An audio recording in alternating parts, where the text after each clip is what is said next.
Hmm? Voice is clear? Yes, doctor. Okay, so let's start MRCPI OBS Gynae. बिस्मिल्लाहिर्रहमानिर्रहीम। शुरुआत अच्छी करते हैं और इंशाल्लाह खत्म भी अच्छा ही होगा। So this is our first orientation session. Early pregnancy से स्टार्ट किया है और क्या है अर्ली प्रेगनेंसी में। अर्ली प्रेगनेंसी को एक्चुअली मैं अपने पर्सपेक्टिव से देख रही हूँ, ऑर्गेनाइजेशन देखते हुए चीज़ों की कि मिसकैरेजेस मुझे लगता है we should read together whenever you start early pregnancy. तो miscarriages, abortion laws, recurrent miscarriages, abortion की बात हो गई तो फिर उसमें कुछ सोशल अबार्शंस होते हैं, फीटल एनॉमलीज की वजह से अबार्शन होते हैं, तो फीटल एनेटमी भी इसमें आ गई। आल तो फीटल एनेटमी की जो आयरिश गाइडलाइन है बेसिकली ये एंटीनेटल मॉड्यूल में होती है, लेकिन मुझे जब मैं देखती हूँ अर्ली प्रेगनेंसी को तो मुझे अर्ली प्रेगनेंसी ऐसे नज़र आती है, ठीक है। और मुझे लगता है कि चीज़ें अगर एक जैसी साथ की जाएँ तो वो बेहतर बेहतर है एज़ कम्पेयर टू दैट कि आप हार्ड एंड फास्ट और स्टिक हो जाओ कि मॉड्यूल के अंदर ही रहना है, राइट? तो you will C in coming modules कि जो चीज़ें रेलेवेंट होंगी हम साथ-साथ कर रहे होंगे। Probably when you will be doing general gynae with me, तो जब भी हम एचएमपी करते हैं हम एंडोमेट्रियल हाइपरप्लेजिया भी साथ करते हैं, ठीक है? तो हालाँकि वो ऑन्कोलॉजी का मॉड्यूल होता है। तो इस तरह हम करेंगे और इसी वजह से फिर कुछ आयरिश गाइडलाइन आप देखेंगे कि हमने अर्ली प्रेगनेंसी में की हैं, ठीक है? तो आज का जो ब्लॉक है वो मिसकैरेजेस के अराउंड ही है। Got it? ओके। दूसरा ब्लॉक जो है वो फिर एक्टोपिक प्रेगनेंसीज़ हैं, पीयूएल हैं, ठीक है? इसमें हाइपरेमेसिस ग्रेविडारम भी हम कर लेंगे। तो बस इतना सा ही है अर्ली प्रेगनेंसी। अर्ली प्रेगनेंसी अगर आपने एफसीपीएस किया है, एमएस किया है या इवन एमआरसीओजी कैंडिडेट हो तो उस पर्सपेक्टिव से एक स्मॉल मॉड्यूल है, छोटा मॉड्यूल है। लेकिन आरसीपीआई पर्सपेक्टिव से ये slightly a bigger module and as compare to other exams more important module, ठीक है? I remember when I was exam candidate in RCP exam, तो 100 सिंगल बेस्ट आंसर्स में मुझे लगता है 25 स्ट्रेट फॉरवर्ड अर्ली प्रेगनेंसी से आए थे। मैं पक गई थी क्वेश्चन कर करके अर्ली प्रेगनेंसी कितने थे। अह, आप में से किसी ने एग्जाम दिया है अभी? कोई है रिपीटर? एनीवन? चलें कोई बात नहीं, अच्छी बात है। तो मैं सारे ही फ्रेश हो रहे हैं, इंशाल्लाह दोबारा देने की ज़रूरत भी नहीं पड़ेगी। तो जो जो ये बाद में रिकॉर्डिंग सुन रहे होंगे तो they will agree with me कि अर्ली प्रेगनेंसी बड़ा चहीता मॉड्यूल है आरसीपीआई का, ठीक है? ओके, फिर कुछ आयरिश गाइडलाइंस हैं तो बहुत सारी है इसी सिंगल मॉड्यूल में, लेकिन जो इम्पोर्टेंट है वो मैंने बस अलग से रखी हैं ताकि जब आप रिवाइज़ करो तो आप इनको टिक मार्क कर लो। चलो, तो मिसकैरेजेस से हम स्टार्ट करते हैं और मिसकैरेजेस से हम स्टार्ट करते हैं तो फिर हम इसके डिफरेंशियल डायग्नोसिस से स्टार्ट करेंगे, ठीक है? मिसकैरेजेस का अगर मिसकैरेज खुद अल्लाह की तरफ से हो जाए तो मिसकैरेज है। इसमें पेशेंट की अपनी इंटेंशन हो कि उसने खुद अपनी मर्ज़ी से कराया है तो दे से कि आप इसको अबॉर्शन बोलो, ठीक है? तो ये थोड़ी टर्म्स की डिफरेंसेस हैं जो हम लेटर ऑन देखेंगे। मिसकैरेजेस, यस, मैनेजमेंट के पर्सपेक्टिव से देखो तो टाइप्स इसके डिफरेंट बनती हैं, जैसे एक्सपेक्टेंट कुछ भी ना करो, वेट करो, या मेडिकल मिसकैरेज या सर्जिकल मिसकैरेज, ठीक है? और अगर इसकी कास्ट के हवाले से देखो तो सुप्रोडिक मतलब जो ऐसे ही स्पॉन्टेनियस हो गया या रिकरेंट, ठीक है? और अगर इसके डिफरेंशियल डायग्नोसिस के हवाले से देखो तो फिर आप इसको मज़ीद डिफरेंट जो है ब्लॉक में डिवाइड कर सकते हो, जैसे थ्रेटन्ड मिसकैरेज, है ना? Incomplete miscarriage, complete miscarriage, missed miscarriage. Got it? तो मिसकैरेजेस आप काफ़ी जगहों पे देखने वाले हो, लेकिन ऑब्वियसली उसकी जो पीछे पैथोफिजियोलॉजी है वो डिफरेंट है।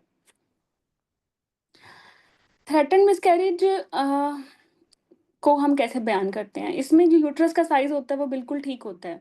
जैसे 12 वीक्स की प्रेगनेंसी है ना, 12 वीक्स की पेशेंट आई है, तो how she will present to us, वो कोई ना कोई स्पॉटिंग या ब्लीडिंग के साथ आएगी। राइट नो हमें नहीं पता कि ये जो मिसकैरेज है वो मिस्ड है, अलाइव है, वायबल है, नॉन वायबल है, बिकॉज़ विदाउट अल्ट्रासाउंड हम इसको देख रहे हैं और पेशेंट इज़ ब्लीडिंग। तो एट दिस टाइमलाइन हम इसको नाम देंगे विद क्लोज्ड सर्विक्स कि ये थ्रेटन्ड मिसकैरेज है। Got it? और जब बाद में अल्ट्रासाउंड होके आएगा तो फिर शायद एफसीए भी ना हो, देन वी विल से कि भाई ये मिस्ड मिसकैरेज है जो कि अब एक्सपेल होने जा रहा है और वो प्रोसेस स्टार्ट हो गया है ना इवैक्यूएशन का, इसलिए थ्रेटन्ड बन गया। ठीक है? तो ये टाइमलाइन पे आपने देखना है। समझ आ रही है मेरी what I want to say? Hmm? AQ, Humaira Qureshi, Tabinda and Taiba and Uzma. Uzma कैसी हो? जाग रही हो अभी तक? Good to see you. Yes ma'am. Okay, okay. तो देखो ये समझ आ रही है ना बातें कि अगे एक पेशेंट अभी हमारे पास ऐसे हम रात को बैठे हुए हैं, ई-पैक में आ गया और वो शी सेड कि भई मुझे स्पॉटिंग हो रही है। आपने हिस्ट्री ली, स्पेकुलम किया, ओस क्लोज़ है एंड शी सेड पेन है या नहीं है, बट ब्लीडिंग पॉज़िटिव है पैड पे। तो विदाउट डूइंग सिंगल लैब, इसको क्या डायग्नोसिस बनाओगे उसकी फाइल पे? यही लिखोगे ना कि पेशेंट थ्रेटन्ड मिसकैरेज के साथ आई है, यही बोलोगे ना? अच्छा। और अगर आप उसकी ओस देखो और वो ओपन है, तो फिर क्या बोलोगे? और कुछ पीओसीज़ आपको बाहर मिल गई हैं पैड पे ही, और चूँकि वो बाहर भी आउट हो गया प्रोडक्ट्स ऑफ कंसेप्शन, तो यूट्रस का साइज़ भी आपको कंपैरेटिवली छोटा मिल रहा है, 12 नहीं मिल रहा बल्कि 6 मिल रहा है, 7 मिल रहा है। तो अब इस टाइमलाइन पे क्या बोलोगे इसको? इनकम्प्लीट मिसकैरेज ही बोलोगे ना? या पेशेंट कहे कि भई मुझे बहुत ब्लीडिंग हुई है घर में और बहुत पेन था, अब मैं सेटल्ड हो गई हूँ। ठीक है, अब तो पेन नहीं है, ब्लीडिंग भी बहुत ज़्यादा हुई थी लेकिन अब तो सही है या कम हो रही है, और आपने चेक किया तो वो ओस क्लोज़ है और जेस्टेशनल एज जो है वो कहती है मुझे 14 वीक्स है, मुझे 12 वीक्स की प्रेगनेंसी है। आप देखो तो यूट्रस आपको बिल्कुल ही नॉर्मल साइज़ लग रही है। तो आप क्लिनिकली यू विल से कि it can be a complete miscarriage, लेकिन अभी तो हम ब्लाइंड ही है ना, हमने कोई अल्ट्रासाउंड तो नहीं किया। ये वायबल प्रेगनेंसी भी हो सकती है, छोटी, उसकी शायद मिस्टेकन डेट्स हों। तो शायद हम इम्प्रेशन इसको दे दें कंप्लीट मिसकैरेज का, लेकिन कंफर्म नहीं है। इधर हम कंफर्म नहीं है, जहाँ मैं स्टार लगा रही हूँ। ठीक है? तो इसका मतलब ये कन्फर्मेशन करनी पड़ेगी अल्ट्रासाउंड पे। तो ये अभी जितने भी टाइप ऑफ मिसकैरेजेस हमने पढ़े हैं ना, ये पहला मिसकैरेज है जिसके लिए अल्ट्रासाउंड का होना ज़रूरी है ना? वरना थ्रेटन्ड और इनकम्प्लीट के लिए तो हमें अल्ट्रासाउंड की ज़रूरत ही नहीं थी, उस टाइमलाइन पे। But complete you can't say without कि भई ये कंप्लीट है, यू नीड टू सी कि अल्ट्रासाउंड पे क्या हालात हैं। Got it? मेबी एक टॉपिक प्रेगनेंसी निकले। ठीक है? तो कुछ भी निकल सकता है, you need to know ultrasound. अच्छा, और दूसरा जो इम्पोर्टेंट डायग्नोसिस है जिसके लिए अगेन आपको अल्ट्रासाउंड की ज़रूरत है, जो कि अल्ट्रासाउंड बेस्ड या रेडियोलॉजिकल इमेजिंग बेस्ड डायग्नोसिस है, वो है मिस्ड मिसकैरेज। क्योंकि ऐसे ही किसी को देख के तो नहीं कह सकते कि आपका एफसीए नहीं है। कह सकते हो, है ना? अल्ट्रासाउंड करके बताना पड़ेगा कि भई एफसीए नहीं है, या आपका सीआरएल या सैक कट ऑफ साइज़ से बड़ी हो गई है और इस पे तो आ जाना चाहिए था एफसीए, और आपका तो नहीं आया। वो तो बगैर देखे नहीं कह सकते ना आप, इसके लिए तो अल्ट्रासाउंड करना पड़ेगा। Got it? तो मिस्ड मिसकैरेज के लिए भी अल्ट्रासाउंड ज़रूरी है। ये 2 मिसकैरेजेस जो मैं आपको लिस्ट में बता रही हूँ, उनके लिए मैंडेटरी अल्ट्रासाउंड, बाकी थ्रेटन्ड और इनकम्प्लीट के लिए आप क्लिनिकल इवैल्यूएशन ही कर लोगे, और ये आपका क्लिनिकल एग्ज़ाम क्वेश्चन है। आरसीपीआई के बारे में काफ़ी बातें हम कर चुके हैं, और एक चीज़ तो हमने देखी है कि इसके 100 सिंगल बेस्ट आंसर्स आते हैं और ज़्यादातर वो क्लिनिकल ही होते हैं, कभी भी थ्योरेटिकल नहीं होते। 5-6 लाइनें होती हैं और पूरी एक कहानी होती है, एक पूरा मरीज़ होता है, उसकी एक पूरी स्टोरी होती है। क्लिनिकल होता है ये, लाइक 99% आपके ऑन्कोलॉजी के अलावा तो सिनेरियोज़ जो हैं वो आने वाले हैं आपके। वैसे ऑन्कोलॉजी में भी क्लिनिकल सिनेरियो बन सकता है, तो वो जनाब आपके क्लिनिकल हैं। और आपने फिर क्लिनिकल डायग्नोसिस का ज़रूर ध्यान में रखना है कि जो थ्रेटन्ड और इनकम्प्लीट है वो क्लिनिकल है, कंप्लीट और मिस्ड जो है वो रेडियोलॉजिकल है, और इसमें first line investigation CT MRI नहीं है, ना यूपीटी है। This is ultrasound. You will C a lot of investigation. तो उसमें आपने अल्ट्रासाउंड करना है, बट नो वरीज, आपके क्विजेज हो रहे हैं या होते रहेंगे तो क्वेश्चंस की प्रैक्टिस हो जाएगी। Right, no focus on the concept. ठीक है?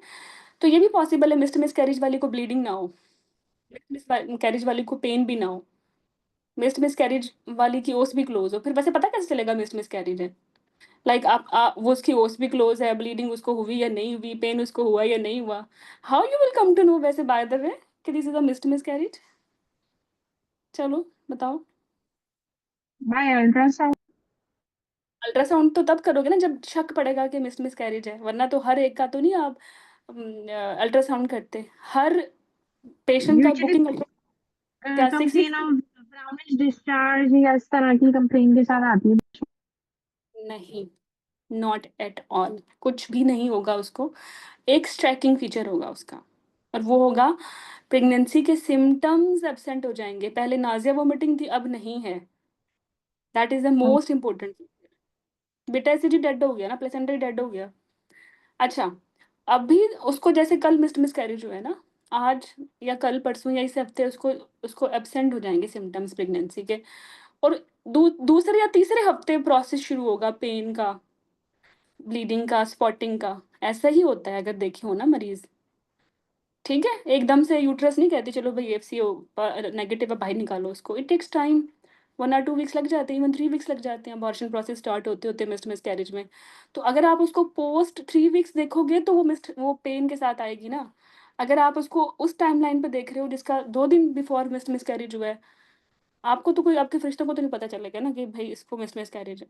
वो तो बस सिम्पटम बताएगी कि मुझे तो बिल्कुल ही नहीं हो रहा नाज़िया, वोमिटिंग पहले था। And this is the most important feature. Hmm, okay. So ये है मिसकैरेज की classification on differential diagnosis basis. ठीक है? अच्छा, बाकी इसमें और भी मसले हैं। एक मैं यहाँ लिख देती हूँ, आगे भी बताऊँगी। एक तो ये है कि पहले तो हमें पता हो ना इंट्रायूटेराइन प्रेगनेंसी है, ठीक है? दूसरा हमें पता हो कि एक्स्ट्रा यूटेराइन तो नहीं है, एक्टोपिक तो नहीं है। Got it? तो एक्टोपिक में तो प्रेगनेंसी मिसकैरेज तो वैसे ही आउट होगी ना, है ना? मिस हो ही नहीं सकता एक्टोपिक और मिसकैरेज का तो मेल ही नहीं है।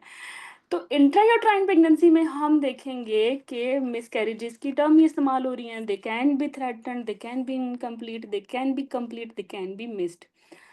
अब जब इनको हम ये देखें हिस्ट्री बेस्ड, एक पेशेंट कहे कि मुझे तो ये चौथा मिसकैरेज है, this is my fourth one, तो फिर आप क्या बोलोगे?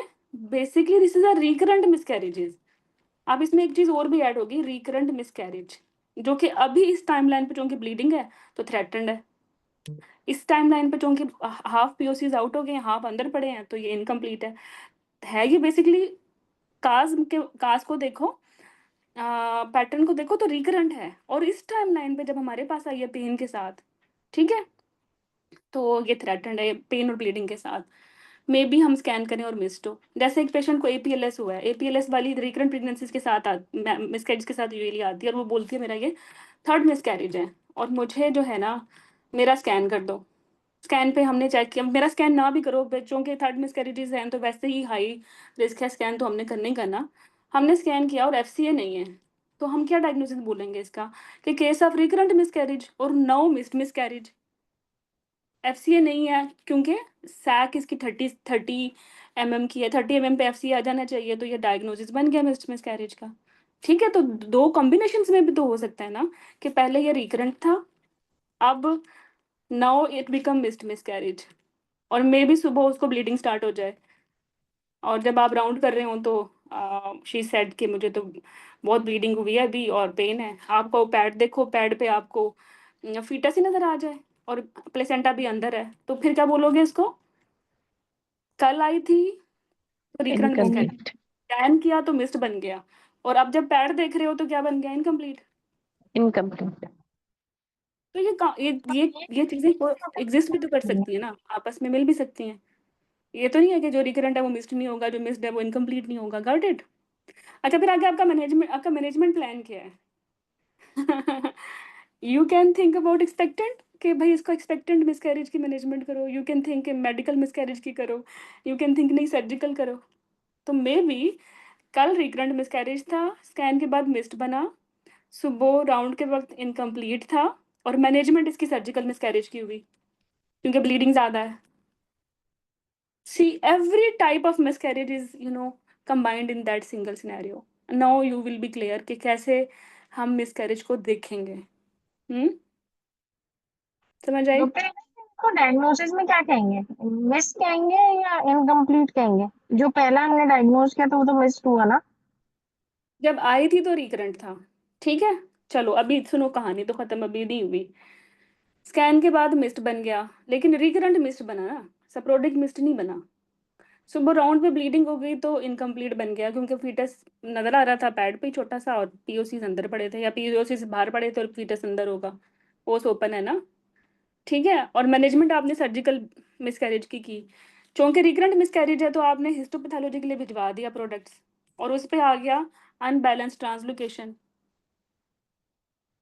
तो basically we got the reason कि रिकरेंट मिसकैरेज क्रोमोसोमल प्रॉब्लम की वजह से था।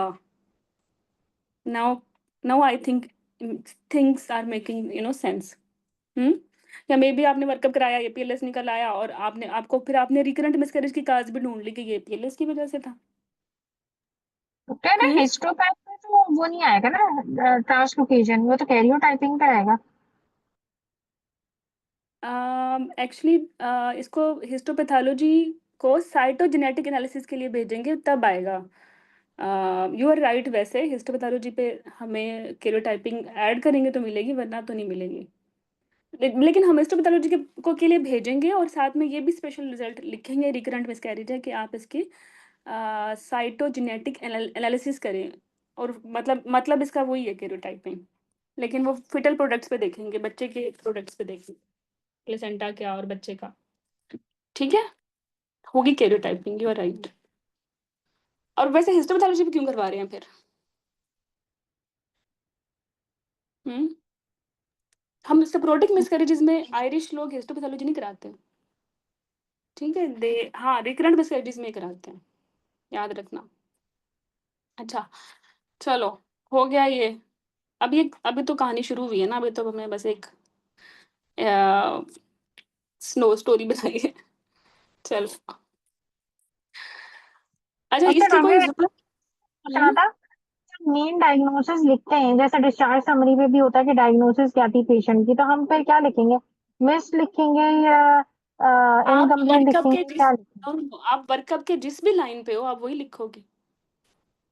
नहीं, आपको पता जैसे है स्टार्ट रिकरेंट। में वो मिस था, रिकरेंट था, फिर मिस हुआ, फिर इनकम्प्लीट हो गया, तो हम डायग्नोसिस, मेन डायग्नोसिस क्या लिखेंगे? मेन डायग्नोसिस आपका उस टाइमलाइन पे बनेगा जिस पे वो है। जैसे अभी राइट नो राउंड के वक़्त ये इनकम्प्लीट है। क्योंकि मैनेजमेंट आपने अभी इसी की करनी है, जब वो स्टेबल होगी बाद में देखेंगे ना। ओके, जिसकी हम मैनेजमेंट कर रहे हैं हमने वो लिखना है। हाँ, जो चीज़ कंसर्निंग है, दैट जो चीज़ मोर ओके। इम्पोर्टेंट है right now on that timeline. Maybe अगर कल आती, उस वक़्त इम्पोर्टेंट रिकरेंट मिसकैरेज की का वर्कअप था। उस वक़्त ये रिकरेंट ही थी। स्कैन के ठीक है। बाद ये रिकरेंट मिस्ड हो गई। अब मुसीबत पड़ी है, ब्लीडिंग ज़्यादा हो रही है, फिर हम भूल जाएँगे रिकरेंट मिस्ड एवरीथिंग।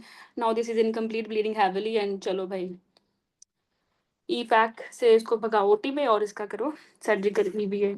अगर हम ईवीए करते हैं ना, इलेक्ट्रॉनिक करते हैं, अगर पेशेंट अनस्टेबल हो, एमवीए नहीं करते। ओके, अच्छा, बाकी चीज़ें भी क्लियर हो जाएँगी। अब इस स्टोरी सुन लो इलेक्ट्रॉनिक पूरी। डॉक्टर मेरा सर्जिकल उसको कह रहे हैं, सक्शन इवैक्यूएशन को कह रहे हैं। हाँ, तुम मुझे बोलने दो तुम्हें सब पता चल जाएगा। ओके। ठीक है? अगर नहीं पता चले तो लिख लो कि भाई ये बताया नहीं, तो I will answer in the end of the session, right? Okay. Uh, okay. चलो बस अपना ये पैशन मेंटेन रखना till end of the module, at till end of the syllabus. ठीक है? ये ना आज तो बड़ी जोश आया हुआ है। अगले मॉड्यूल में खत्म और फिर उसके बाद बिल्कुल खत्म। मेरे हाँ अक्सर ठीक, होता है वही ऐसे। होता है डॉक्टर, है ना, यही होता है। बिल्कुल। अच्छा, 1 मिनट। हाँ, तो ये ना कुछ कंडीशंस हैं, फैटल कंडीशंस और लाइफ लिमिटिंग कंडीशंस। बस ये कुछ कंडीशंस हैं, अभी आपने इस पे जाना नहीं है। क्योंकि आगे तुमने पूछना है मैडम एफएफए क्या है और एलएलए क्या है, ठीक है? कुछ ऐसी कंडीशंस होती है ना जिसमें बच्चे ने बचना ही नहीं, जैसे एनेंकेफली है, वो फैटल हो गई ना। और अगर कोई डाउन सिंड्रोम आ गया, तो वो लाइफ लिमिटिंग है, क्योंकि उसमें कुछ एनॉमलीज़ हैं, है ना? तो दिस इज़ लाइक दैट। चलो, तो अभी तो हमने मिसकैरेज की बात की, अब हम करते हैं अबॉर्शन की बात। अबॉर्शन की बात मीन्स ये कि जिसमें नेचर नहीं प्रेगनेंसी को एक्सपेल कर रही, बल्कि हम due to certain reasons evacuate कर रही हैं यूट्रस को, या अबॉर्शन कर रहे हैं। तो इसकी रीज़न्स क्या होती हैं? वैसे मोस्ट कॉमन रीज़न क्या है? किसी को आइडिया है? अबॉर्शन की मोस्ट कॉमन रीज़न यूके में या इवन आयरलैंड में वो अपनी मर्ज़ी है, सोशल है। ओके, सो ये अबार्शन लॉज डिफरेंट हैं, यूके के डिफरेंट है, आयरिश अबार्शन लॉ डिफरेंट है। अगर आपने यूके के याद किए हुए हैं तो अभी उनको भूल जाओ, just focus on this abortion laws. तो इनको याद रखो, 9, 10 11 एंड 12, ठीक है। 9 में भी पेशेंट की वुमन की ज़िंदगी को खतरा है, लेकिन इमरजेंसी सिचुएशन नहीं है। 10 में इमरजेंसी सिचुएशन है। 11 में फैटल फीटल एनॉमलीज़ हैं, जो मैंने तुम्हें बताई, जैसे एनेनकेफली है, फैटल ही है ना, उसमें कौन सा बचना है। बायलैटरल इम्यूनोजेनेसिस है, वो दोनों ही गुर्दे नहीं है, तो कौन सा बचेगा बच्चा? यार फैटल। अब वो जब भी आ जाए, कोई जेस्टेशनल एज की लिमिट है, मतलब एनेनकेफली तुमने जाके 26 पे पिक किया है, आई पेशेंट लेट है, तो उसको 26 पे टर्मिनेट करना है, उसका कोई फ़ायदा नहीं आगे लेके जाने का, ठीक है? एक पेशेंट 26 पे हेल्प के साथ आ गई और मल्टी ऑर्गन इन्वॉल्वमेंट है, 26 पे आए या 36 पे आए या 25 पे आए, उसको आगे तो नहीं लेके जाना ना। इसमें जेस्टेशनल एज की कोई ज़रूरत नहीं है। बाकियों में जेस्टेशनल एज आप देखते हो। Got it? चलो, अभी हम पहले सेक्शन 9 से स्टार्ट करते हैं। माँ की ज़िंदगी तो को खतरा है, जैसे बार-बार वो सुसाइड के लिए बचाया है आपने उसको, ठीक है? या कोई ऐसी कंडीशन है जो कि any time can convert into a emergency situation, जैसे कोई कार्डियक डिज़ीज़ है और किसी भी वक़्त वो पल्मोनरी हाइपरटेंशन में चली जाएगी और वो मर जाएगी, या उसको जो है पल्मोनरी हाइपरटेंशन अभी ठीक है और किसी भी वक़्त उसको आइज़नमिंगर हो सकता है। वो हमारे पास अभी तो इमरजेंसी में नहीं है, लेकिन बाद में आ सकती है। तो ये सारी टर्मिनेशन हम पेशेंट की लाइफ़ के लिए कर रहे हैं ना, लेकिन नॉन इमरजेंसी में कर रहे हैं, तो ये सेक्शन 9 के अंदर आती हैं, ठीक है? इसमें जो बज़वर्ड है वो ये है कि वायबिलिटी की एज से पहले ही हो प्रेगनेंसी, ठीक है? बट समटाइम इसको भी हम बायपास कर देते हैं कि वायबिलिटी की एज से आगे भी हो, तो सम सम स्पेशल सिनेरियोज़ में वी कैन एंटरटेन, ठीक है? जो इमरजेंसी सिचुएशंस हैं, सिर्फ़ उसमें एक डॉक्टर डिसीज़न ले सकता है टर्मिनेशन का, बाकी सब में 2 हैं, ठीक है? 9 भी नॉन इमरजेंसी सिचुएशन है, 2 डॉक्टर डिसाइड करेंगे। एक तो ऑब्स्टेट्रिशियन है, दूसरा फिर कौन-सा है? दूसरा साइकियाट्रिस्ट सॉरी, साइकियाट्रिस्ट। वैसे साइकोलॉजिस्ट और साइकियाट्रिस्ट का फ़र्क क्या है? पता है ना? हाँ, पता ही होगा। तो साइकियाट्रिस्ट बेसिकली ये वो होते हैं जो मेडिकल डॉक्टर्स होते हैं, साइकोलॉजिस्ट तो एमएससी करके बन जाते हैं या कुछ डिप्लोमास के बाद बन जाते हैं।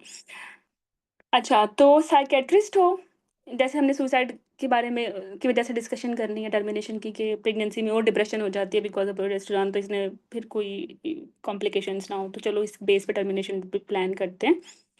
या कोई किडनी का मसला है और किडनी में स्पेशल इंटरेस्ट है किसी भी फिजिशियन का, वो भी ये डिसीजन ले सकता है, ठीक है? तो जो सेकंड डॉक्टर है, ज़रूरी नहीं है वो कोई कोई कंसल्टेंट हो, वो कोई भी फिजिशियन या साइकियाट्रिस्ट हो सकता है with special interest on that relevant condition. ये मैं इतना एक्सप्लेन इसलिए कर रही हूँ कि ये एग्जाम क्वेश्चन है, दे लव अबॉर्शन लॉस, ठीक है? और सेक्शन 10 में तो इमरजेंसी पड़ी है, पेशेंट आई जैसे हेल्प मल्टी ऑर्गन फेलियर के साथ है, तो क्या करेंगे? ठीक है, एपीएच कोलैप्स होके आई है, तो क्या करेंगे? तो उसमें एक ही डॉक्टर उसकी लाइफ सेव करने के लिए respective of her gestational age termination proceed कर सकता है, जैसे आप अक्सर कर रहे होते हो ओटीज या लेबर रूम में। अच्छा, जो सेक्शन 11 है उसमें फीटल फैटल एनॉमलीज हैं, जैसे एनेनकेफली की बात हुई, उसमें 2 मेडिकल प्रैक्टिशनर्स हैं, क्योंकि माँ की तो कंडीशन को मसला नहीं है, लाइक हेल्थ को मसला नहीं है ना। अच्छा, अब आता है 12 ला। Either in your exam section 10 आता है या तुम्हारे एग्जाम में आएगा 12। ये 2 आर हार्ड फेवरेट। 12 में ऐसा किया है, बेसिकली ये सोशल टर्मिनेशन है, पेशेंट का मूड ही नहीं है बच्चा लेके चलने का आगे, उसने रिक्वेस्ट की है, ठीक है? तो आप 12 प्लस 0 तक, 12 प्लस 0 तक या टिल 12 वीक्स तक तो आप कर सकते हो, या टिल 63 जब तक सीआरएल है वहां तक तो कर सकते हो। The moment she will be 12 plus 1, आप इसकी टर्मिनेशन ऑन रिक्वेस्ट प्रोसीड नहीं करोगे, ठीक है? और एक और चीज़ इंपॉर्टेंट ये है कि 3 डे मैंडेटरी वेटिंग पीरियड ज़रूरी है। ये नहीं हो सकता कि आज ही 12 प्लस 0 है तो आप सोचो कि 3 दिन के बाद तो ये जो है ज़्यादा हो जाएगी, मैं कर नहीं पाऊँगा तो मैं भी कर दूँ। No, no, no, no. She should come 3 days before. ये वेटिंग टाइम ज़रूरी है, क्योंकि इसमें सर्टिफ़िकेशन होगी बाय अ मेडिकल प्रैक्टिशनर, ठीक है? कुछ चीज़ें असेसमेंट होंगी जेस्टेशनल एज को देख के। अगर जेस्टेशनल एज वाक़ई ही 12 वीक्स 12 प्लस 1 12 प्लस 0 या उससे कम है, तभी आप प्रोसीड करोगे, ठीक है? ये एग्ज़ाम क्वेश्चन है। ओके, तो स्टेशन ओके, मूविंग फॉरवर्ड। हाँ, ये मैंने लिख दिया है कि 12 प्लस 1 डे का मतलब है 12 वीक्स एक्सीड हो गए हैं, ठीक है? तो इसलिए ज़रूरी है कि 12 वीक्स प्लस 0 ही हो। मेक श्योर यहाँ वो गेम खेलते हैं फिर 12 वीक्स 12 प्लस 0 2 3 4, तो 12 प्लस 0 ही करना है आपने या इससे पहले, ठीक है? तो ये सारे अबॉर्शन लॉज़ अब जो है वो इन्होंने डिटेल में बताए हैं कि सेक्शन 9 में patient seeking a termination less than 7 weeks 49 days post implantation, और इसमें हम कर सकते हैं if a patient is seeking termination pregnancy 7 weeks और greater, blood group and research entities advise in order to identify this and this. Basically ये जो sections हैं इसमें टर्मिनेशन तो आप कर रहे हो, तो अगर ब्लड पेशेंट का ब्लड ग्रुप नेगेटिव है तो एंटीडी कब लगाओगे? तो इसके लिए जो कट ऑफ है ना वो 7 वीक है। बाकी तो आपने अभी 12 वीक देखी ना, वो दैट वाज़ से डिफरेंट, वो तो सोशल इंडिकेशन की टर्मिनेशन थी। अगर उसका ब्लड ग्रुप नेगेटिव है तो एंटी-डी के लिए आपने 7 वीक्स को कंसिडर करना है। अब ये 7 वीक पे 2 मसले हैं छोटे-छोटे, मैं तुम्हें बताती हूँ आगे। एनीवे अभी जब एंटी-डी की गाइडलाइन करेंगे तो वो बोलेंगे कि बिफोर 20 वीक्स 625 इंटरनेशनल यूनिट्स दें, ठीक है? लेकिन यहाँ उन्होंने लिखा हुआ है कि between 9 and 12 weeks at least 250 international units anti D की आपने देनी है to prevent the rhesus D sensitization. अब ये डिफरेंस में भी अभी आपको फील ना हो रहा हो, लेकिन जब मैं आपको एंटिटी पढ़ाऊंगी तो फिर ये डिफरेंस आपने नोट करना है कि यहाँ डोज 250 है और उधर जो है वो डिफरेंट होगी, ठीक है? चलो, तो ये थोड़ा सा अबॉर्शन लॉज की स्टोरी थी, लेकिन अबॉर्शन लॉज आगे एक और गाइडलाइन में आएंगे जिसका नाम है Irish guideline pregnancy termination before 12 weeks, interim guideline है, ठीक है? वो फिर उसमें रिवाइज हो जाएंगे आपके। चलो, अब मिसकैरेजेस के को पढ़ने से पहले सिर्फ एक टिप तुम्हें मैं दे रही हूँ कि ये एक फार्मूला है जिससे आपको अगर सीरियल दी जाए तो आप खुद जेस्टेशनल एज जो है निकाल सकते हो। अगर आपको सीरियल सेंटीमीटर में मिले तो आप उसमें 6.5 ऐड करके वीक में निकाल सकते हो। आपको एमएम में दी जाए तो आप इसमें 42 ऐड करके डेज में निकाल सकते हो। आपने बस ज़रूरी नहीं है कि वो बिल्कुल एग्जैक्टली निकले।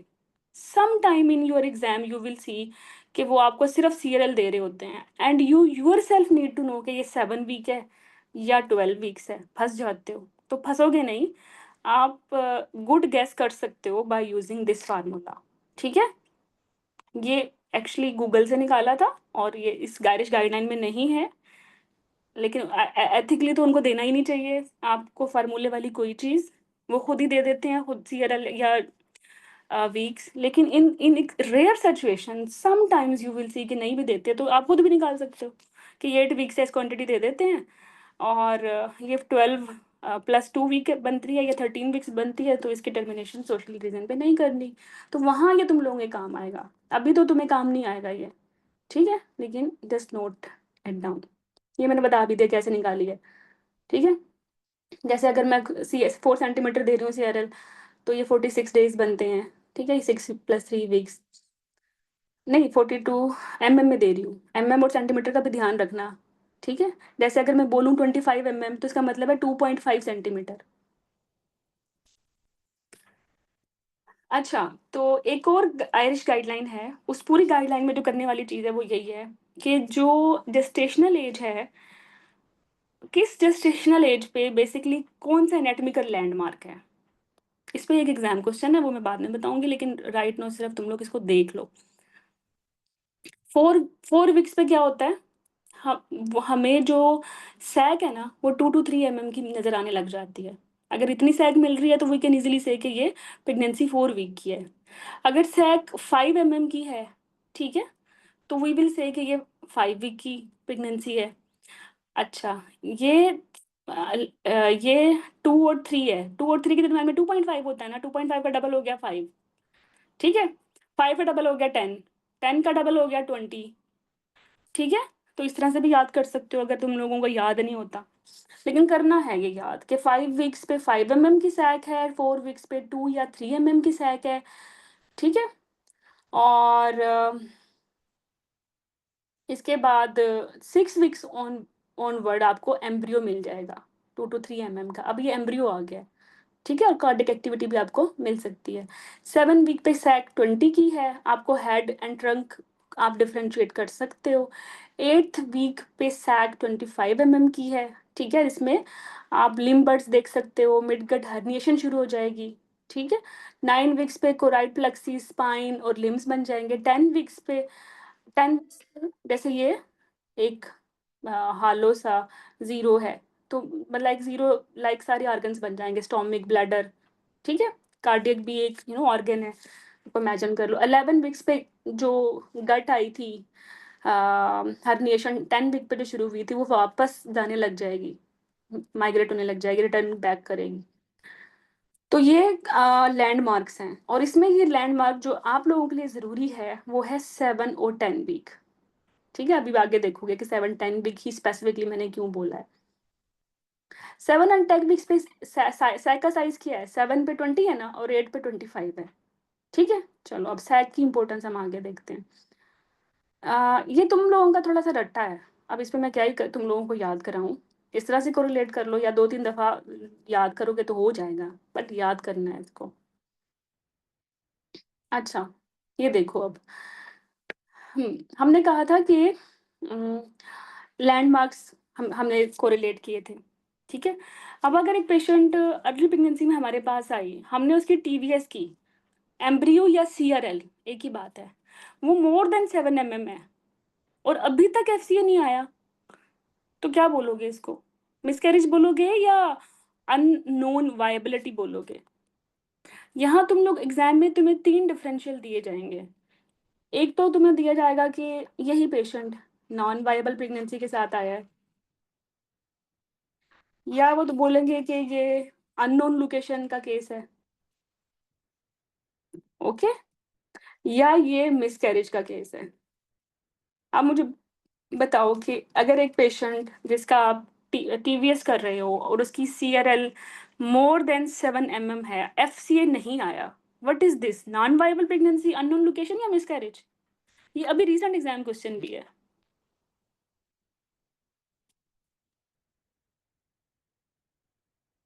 सामने तो लिखा हुआ है मैं सामने ही तो लिखा हुआ है आंसर, मिसकैरेज है भाई ये,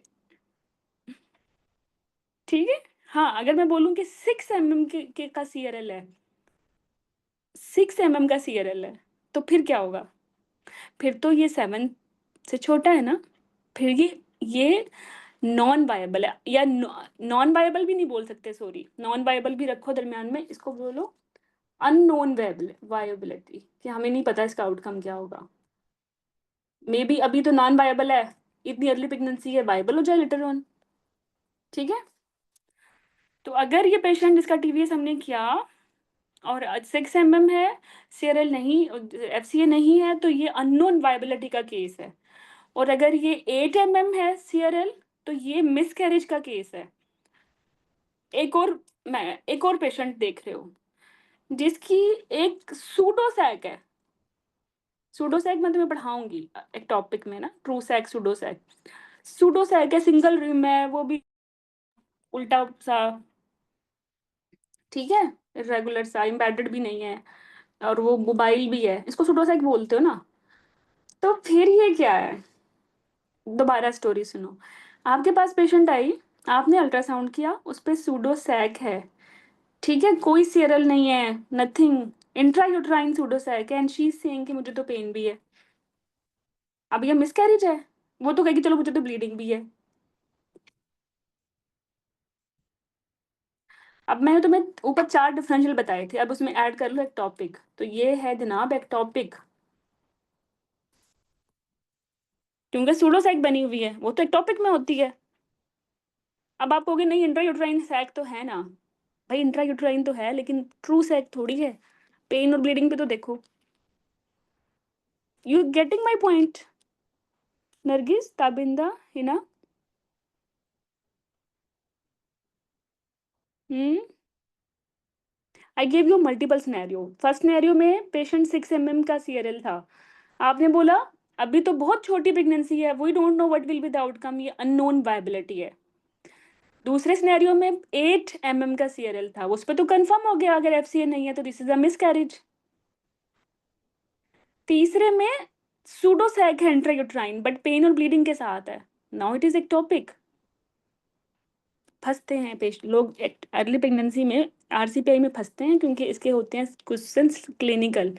अभी पहली तो 3-4 जो मैंने आपको स्लाइड्स बताई हैं, अगर आपको कॉन्सेप्ट बनता है तभी तुम लोग डायग्नोज़ कर पाओगे क्लिनिकल क्वेश्चन मिसकैरेज है या इनकम्प्लीट है या कंप्लीट है, या ये अननोन वायबिलिटी है या अननोन लोकेशन है, वरना मुश्किल हो जाएगी। सो मुझे आंसर करो, बताओ अगर समझ आ रही है, और नहीं आ रही तो फिर भी बताओ।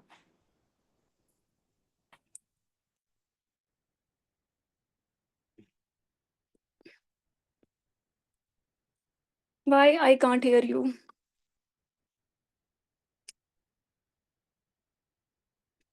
Uzma, you got my point?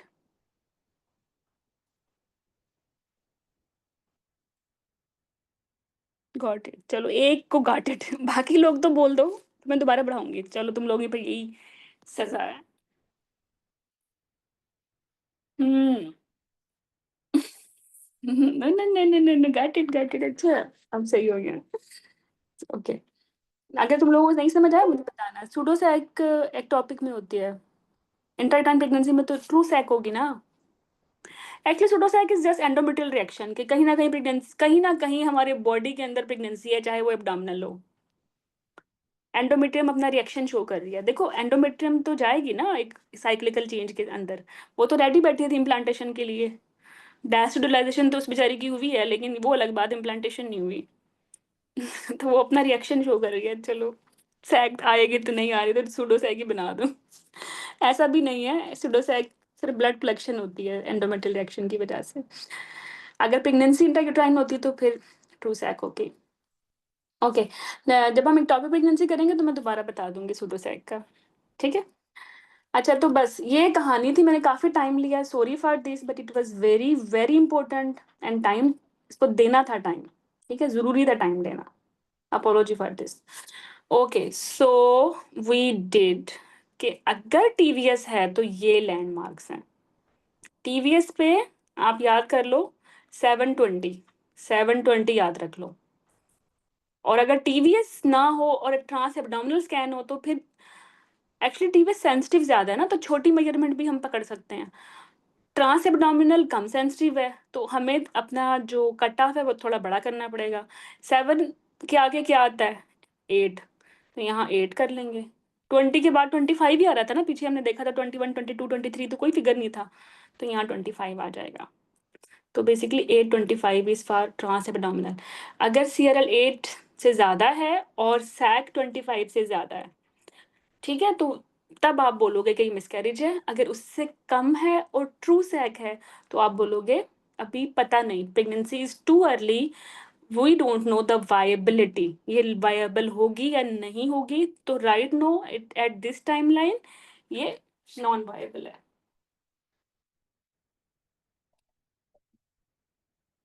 Okay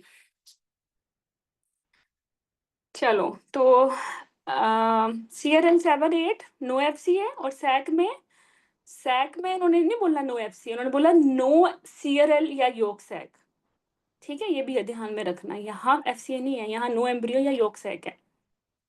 okay, एक दो क्वेश्चन इस एल्गोरिथम से भी आ जाते हैं, तो इसलिए आगे मैंने थोड़ा सा एक्सटेंड किया हुआ है इसके। जैसे एक पेशेंट आई है, जैसे मैंने बोला ना अभी कि टीवीएस पे पेशेंट अगर 7 mm से CRL उसका ज़्यादा है और एफसीए नहीं है तो वो मिसकैरेज। अगर 6 है तो फिर क्या करेंगे?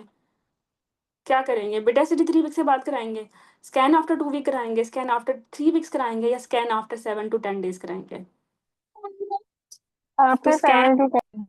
हाँ 7 to 10 days के बाद रिपीट स्कैन कराना है, क्योंकि अभी तो वायबिलिटी अननोन है।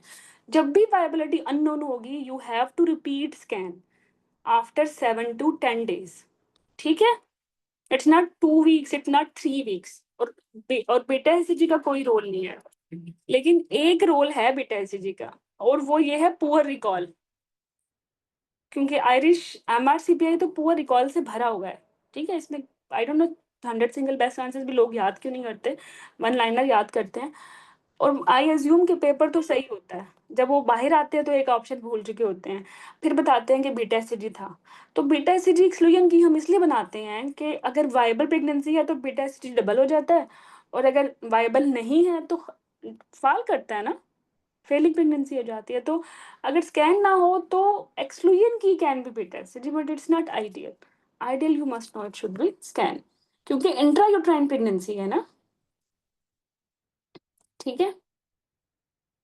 अच्छा, वैसे तो इस कोई बज़वर्ड नहीं है इंट्रायूट्राइन। एक्स्ट्रा यूट्राइन, इंट्रायूट्राइन दोनों में ही स्कैन हो रहा होता है। चलो, तो सेम फॉर अनदर सिनेरियो क्या आपने रिपीट कराना होता है, तो रिपीट स्कैन कराना है। एक एक ऑप्शन देते हैं कि रिपीट स्कैन या रिपीट ओपिनियन। अब यहाँ यहाँ आयरिश गाइडलाइन और जो आरसीओजी गाइडलाइन पढ़ चुके हैं ग्रीन टॉप जी टॉपिक की, वो फिर मिक्स कर देते हैं। So basically, Irish says it is not essential for a second sonographer to confirm the fetal demise, provided that the first sonographer is appropriately qualified and has adherent to the guideline.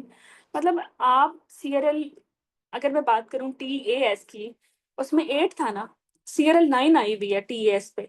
This is miss carriage confirm है, उसको जो जिसने बताया है वो एक expert qualified radiologist है। अगर वो श्योर है तो this is actually miss carriage.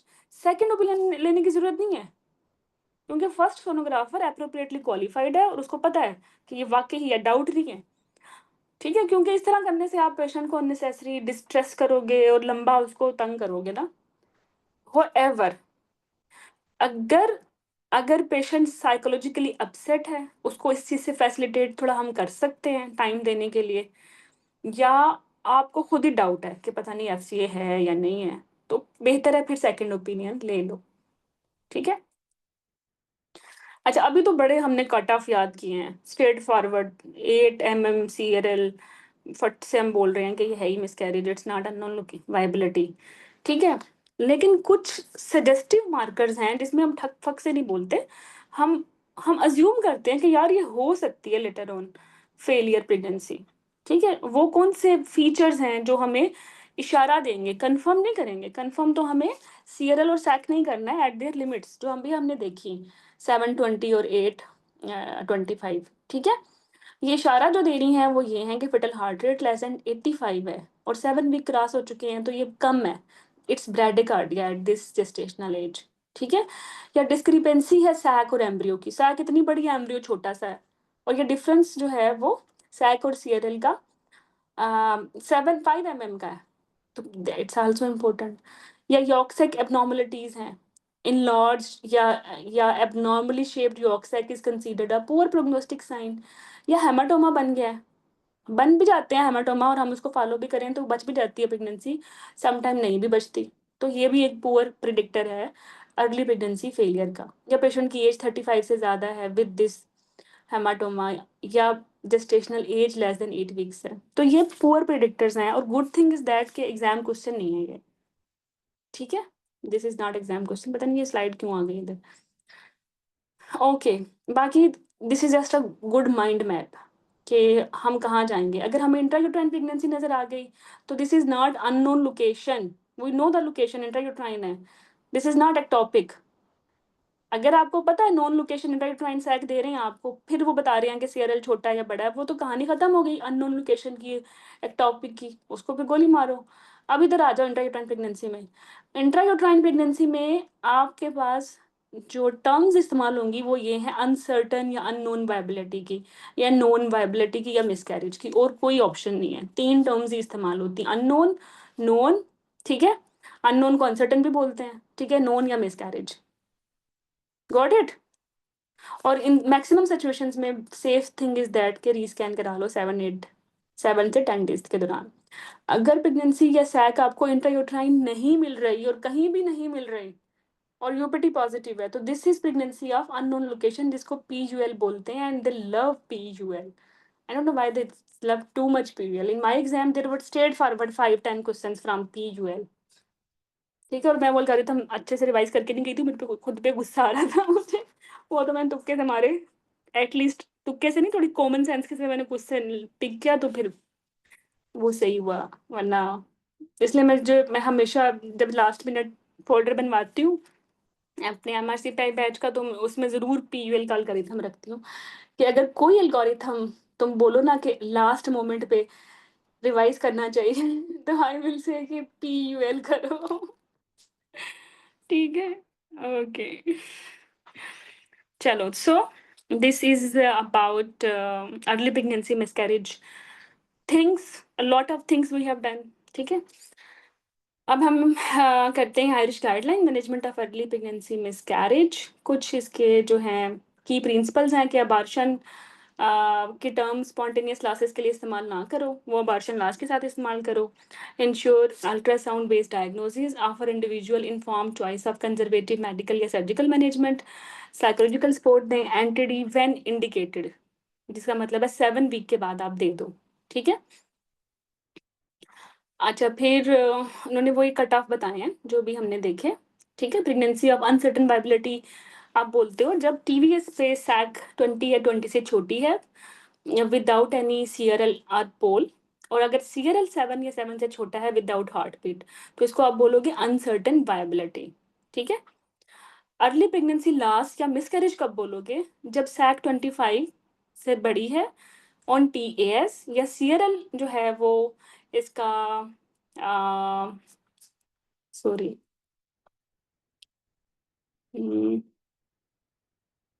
8 है। ठीक है, देन हमने 8 25 याद किया ना, तो then it will be trans abdominal based diagnosis. TVS और टीएएस दोनों के कट ऑफ डिफरेंट है। रीजन हमें पता है कि टीवीएस थोड़ा सा सेंसिटिव है और टीएएस या एब्डोमिनल स्कैन थोड़ा लेस सेंसिटिव है। अब हम एक और डेफिनेशन तुम्हें बताती हूँ, ये बड़ी इंपॉर्टेंट है। इनकम्प्लीट मिसकैरेज कब बोलते हैं? ठीक है, जब जब हमने लाइक एक पेशेंट को ने बोला तब उसकी ब्लीडिंग हो गई। ठीक है, आ, तो अगर हमने उसका स्कैन किया ना और स्कैन पे इंट्रायूटेराइन टिश्यू 15 या इससे ज़्यादा है ना, तो it's mean this is incomplete miscarriage. मतलब इतने टिश्यूज की बेस पे हम उसका जो डायग्नोसिस है वो चेंज कर देंगे। और अगर उसके 15 से छोटे पीओसीज पड़े हैं तो हम बोलेंगे चलो ये कंप्लीट मिसकैरेज है, इसी की लाइन पे मैनेज करते हैं, क्योंकि ये खुद ही यूट्रस जो है वो एक्सपेल कर देगी। मतलब 15 से कम अगर पीओसीज पड़े हुए होते हैं तो अव्वल तो ये समझ नहीं आता ये पीओसीज ही है या ये थिक एंडोमेट्रियम है, तो उसको हम नहीं छेड़ते, हम इंटरवेंशन नहीं करते। कोई भी अगर अगर पेशेंट ज़्यादा हैविली ब्लीड नहीं करे तो हम एक्चुअली सर्जिकल इंटरवेंशन नहीं करते, we leave her on its own, वो खुद ही पीओसीज निकल आते हैं। बट अगर पीओसीज इतने ज़्यादा हैं कि we can measure them and they are 1.5 centimeter या 15 देन यू हैव टू, आपको इंटरवेन करना पड़ेगा। ठीक है, और व्हाट इज पीयूएल, जिसमें प्रेगनेंसी तो पॉजिटिव होती है लेकिन नजर नहीं आ रही होती कि सैक किधर है, इंट्रायूट्राइन है या एक्स्ट्रायूट्राइन है। हाँ, अभी तो आई टोल्ड यू ना, expectant management, medical management, surgical management. ठीक है, तो ये गाइडलाइन इन मैनेजमेंट को थोड़ा डिटेल में बताने वाली है, मैं एंड पे कंपैरिजन भी करा दूंगी। तो व्हाट इज कंजर्वेटिव मैनेजमेंट, मतलब जिसमें बेसिकली कंजर्वेटिव को यहाँ हम कॉमन यूज में जो नाम इस्तेमाल करते हैं वो एक्सपेक्टेंट है बेसिकली। इस गाइडलाइन ने कंजर्वेटिव इस्तेमाल किया है। ठीक है, बट इसका जो मोर मॉडर्न नेम है वो एक्सपेक्टेंट है। मतलब एक पेशेंट जिसको इन्फेक्शन ही नहीं है, ठीक है, जिसको ज़्यादा ब्लीडिंग नहीं है, जो लो रिस्क है, जिसका हीमोग्लोबिन ठीक है, जो कार्डियक नहीं है, कुछ भी नहीं है उसको, तो उसको अगर ओस उसकी ओपन है, ब्लीडिंग उसको स्टार्ट हो गई है, तो हम कहेंगे खुद ही एक्सपेल हो जाएगा। खामखा दवाइयाँ दें, दवाइयों के अपने साइड इफ़ेक्ट्स, खामखा इसकी सर्जिकल मिसकैरेज कंडक्ट करें, उसमें सर्वाइकल लैसिरेशन, इन्फेक्शन, एनेस्थीसिया इश्यूज़ और मसले मसाइल। तो चलो उसको इसके हाल पे छोड़ो, ये उसको फॉलो कर लेते हैं और ये विदिन डेज़ खुद ही ठीक हो जाएगी, खुद ही यू नो एक्सपेल कर देगी यूट्रस चीज़ों को। और प्रोवाइडेड दैट पहले ही वो इनकम्प्लीट मिसकैरेज का केस है, यूट्रस अपनी तरफ से आधे प्रोडक्ट्स ऑफ कंसेप्शन पहले ही आउट कर चुकी है, तो वो आधे भी खुद ही कर देगी, बिकॉज हमें कोई जल्दी नहीं है, पेशेंट लो रिस्क है, ना इन्फेक्शन है ना ब्लीडिंग है। तो this is ideal situation for conservative management. Medical management हम तब करते हैं जब वो क्राइटेरिया मीट नहीं करती फॉर एक्सपेक्टेंट मैनेजमेंट, या वो क्राइटेरिया मीट नहीं करती फॉर सर्जिकल मैनेजमेंट। जो दरमियान के केसेस हैं वो हम मेडिकल पे रखते हैं। ठीक है, ये जो आयरिश गाइडलाइन है इनकी डोज, ये 2012 की आयरिश गाइडलाइन है, अभी तक इन्होंने आर्काइव नहीं की, अपनी वेबसाइट पे रखी हुई है। मैंने क्रॉस चेक किया वेबसाइट पे कि इन्होंने आर्काइव तो कर दी होगी, नहीं की हुई, बट इस पर उन्होंने लिखा हुआ है कि ये 600 माइक्रोग्राम सबलिंगुअल रिपीटेड डोजेज हैं आफ्टर 3 आवर। लेकिन जो 2019 की इनका आयरिश गाइडलाइन है, इसमें जो डोज है एग्जाम उससे आता है, दैट इज 800, फिर वो भी मैं दिखा दूंगी। ठीक है, रूट भी चेंज है उसका, यहाँ सबलिंगुअल है, वहाँ बक्कल है। अच्छा, तो मेडिकल मैनेजमेंट कब करते हैं? जब कंजर्वेटिव और सर्जिकल के लिए सूटेबल ना हो, ठीक है, या सैग 50 से छोटी हो, तो out patient medical management conduct कर सकते हैं, ठीक है। लेकिन इसकी इसकी एक्सप्लेनेशन बहुत अच्छी आ गई है 2019 की गाइडलाइन में। तो इस आयरिश गाइडलाइन से एग्जाम क्वेश्चन यूजुअली नहीं आएंगे। अब चूंकि आयरिश गाइडलाइन है और हमने बोला था कि आयरिश गाइडलाइन प्रायोरिटी पे करनी है, तो दैट्स वाई मैंने इसको रखा, मैं बता रही हूँ, ठीक है। इसमें साइड इफेक्ट्स क्या होते हैं? Cramping, diarrhoea, nausea. Medical miscarriage में यूजुअली दे आस्क कि सबसे इंपॉर्टेंट या कॉमन साइड इफेक्ट क्या है? वो नाउसिया होता है, ठीक है। वो भी 2019 की गाइडलाइन में बताया उन्होंने। और require follow up ultrasound at 2 weeks, ये भी ज़रूरी नहीं है सर, ये कुछ इंडिकेशन है जब हम करते हैं। तो इस गाइडलाइन को जब हम interim guideline termination of pregnancy before 12 weeks के साथ पढ़ेंगे, तो बहुत सारी चीज़ें हम अपडेट कर लेंगे, ठीक है। सर्जिकल मिसकैरेज कब करेंगे? जब मैंने बोला पेशेंट ब्लीड ज़्यादा कर रही है, इन्फेक्शन, कार्डियक, ठीक है, जिसको हम छोड़ नहीं सकते। जैसे मोलर वाली को सर्जिकल इवैक्यूएशन करनी होती है, ठीक है, या पेशेंट जो है कोई ब्लीडिंग डिसऑर्डर है, उसको उसकी करनी होती है, तो उसको हम सर्जिकल मिसकैरेज करेंगे। और जो प्रेफर्ड मेथड है वो सक्शन क्यूरेटोज है, और ऑब्वियसली इन्फॉर्म कंसेंट लेंगे। Doctor Tabinda Qazi, I will answer your question. अभी मैं ना एक फ्लो में हूँ, वो फिर मेरा ब्रेक हो जाता है, मैं भूल जाती हूँ जो मैं बताना चाहती हूँ। तुम लिख लो, ठीक है, कहीं लिख लो ताकि तुम भी ना भूल लो। ओके, स्पोर्टिव इंटरवेंशंस क्या होंगी इसकी? अच्छा, कुछ कट ऑफ वैल्यूज़ हैं जो कि आयरिश गाइडलाइन में मेंशन है बेसिकली, और जो टोग आर्टिकल है उसमें मेंशन है, जीटीजी इसको फॉलो नहीं करती। तो वो ये है कि प्रोजेस्टेरॉन अगर 25 से कम है तो ये नॉन वायबल प्रेगनेंसी की रेंज में आती है, लेकिन ये बहुत सेंसिटिव मार्कर नहीं है।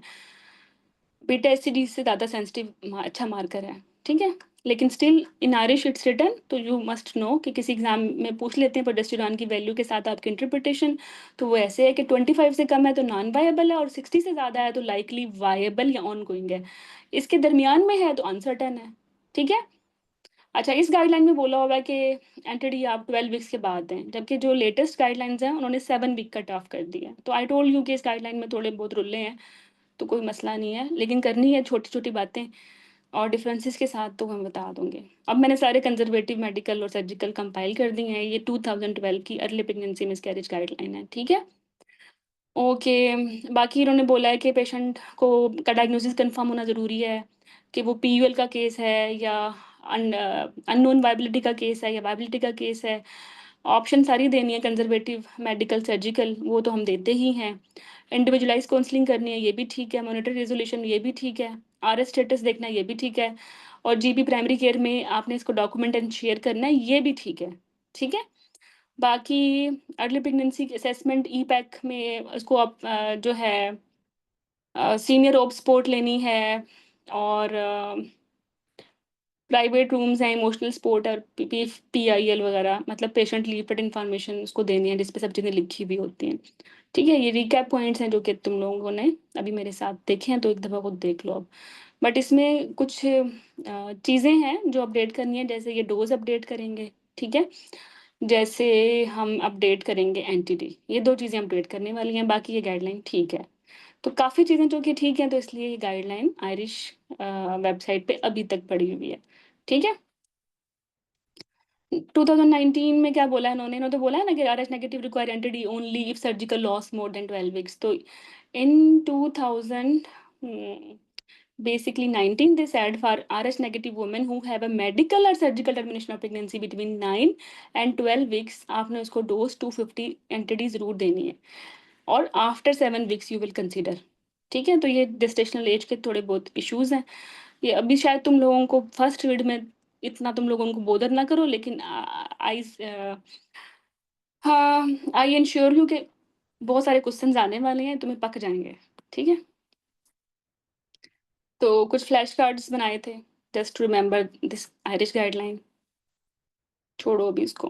अब हम करते हैं मोर latest guideline which is basically published in 2018, ठीक है, और रिवीजन ड्यू थी इसकी 2019 पे, और इंटरम क्लिनिकल गाइडलाइन है, termination of pregnancy under 12 weeks. Okay, so let's start, करें स्टार्ट इसको।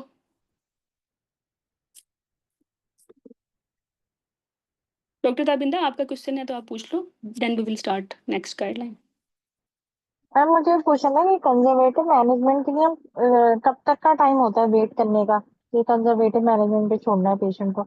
और ये आरएच तो की जो डोज है वो 250 आपने मेंशन किए, वैसे एमसीक्यूज में वो 625 इंटरनेशनल यूनिट मेंशन हुई है। हाँ, मैंने बताया ना इसका डिफरेंस, कि जब हम एंटर डी करेंगे तो आई विल टेल यू कि ये 625 ही है बिफोर 20 वीक्स, और वो मोर लेटेस्ट गाइडलाइन है as compare to this 2012 guideline. तो होता ये है कि अगर हमारे पास कोई आइडियल की ना हो तो फिर हम 250 कर लेंगे, और अगर आइडियल की है 625 के साथ तो फिर वो कर लेंगे, कोई दिक्कत नहीं है। वैसे 625 ही रहती है पेपर में।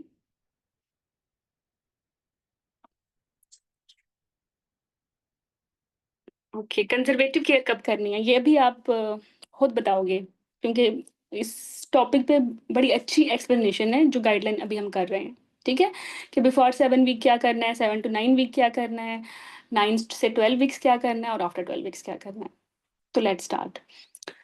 ओके, बाकी तो जस्ट रिवाइज करवा रहे हैं कि सेक्शन 12 सोशल टर्मिनेशन का था। मेक श्योर करें कि पेशेंट 12 वीक्स + 0 तक हो। एलएमपी बेस्ड भी कर सकते हैं, सीआरएल बेस्ड भी कर सकते हैं। CRL based is more important and more reliable anyway. 3 day mandatory wait करना है। 12 + 1 डेज से अगर ज़्यादा हो गया है, 12 + 1 डे या इससे ज़्यादा हो गया तो फिर ये लीगल लिमिट चली गई है, ये एमआरसीपीआई रिकॉल है, और इसमें आप टर्मिनेशन नहीं करोगे। वायलेशन की सूरत में 14 ईयर्स की इम्प्रिजमेंट भी हो सकती है। ठीक है। होइवर अगर पेशेंट की जिंदगी को खतरा है, रिस्क टू द लाइफ है, तो फिर आप जेस्टेशनल एज को ओवरलुक कर सकते हो। ठीक।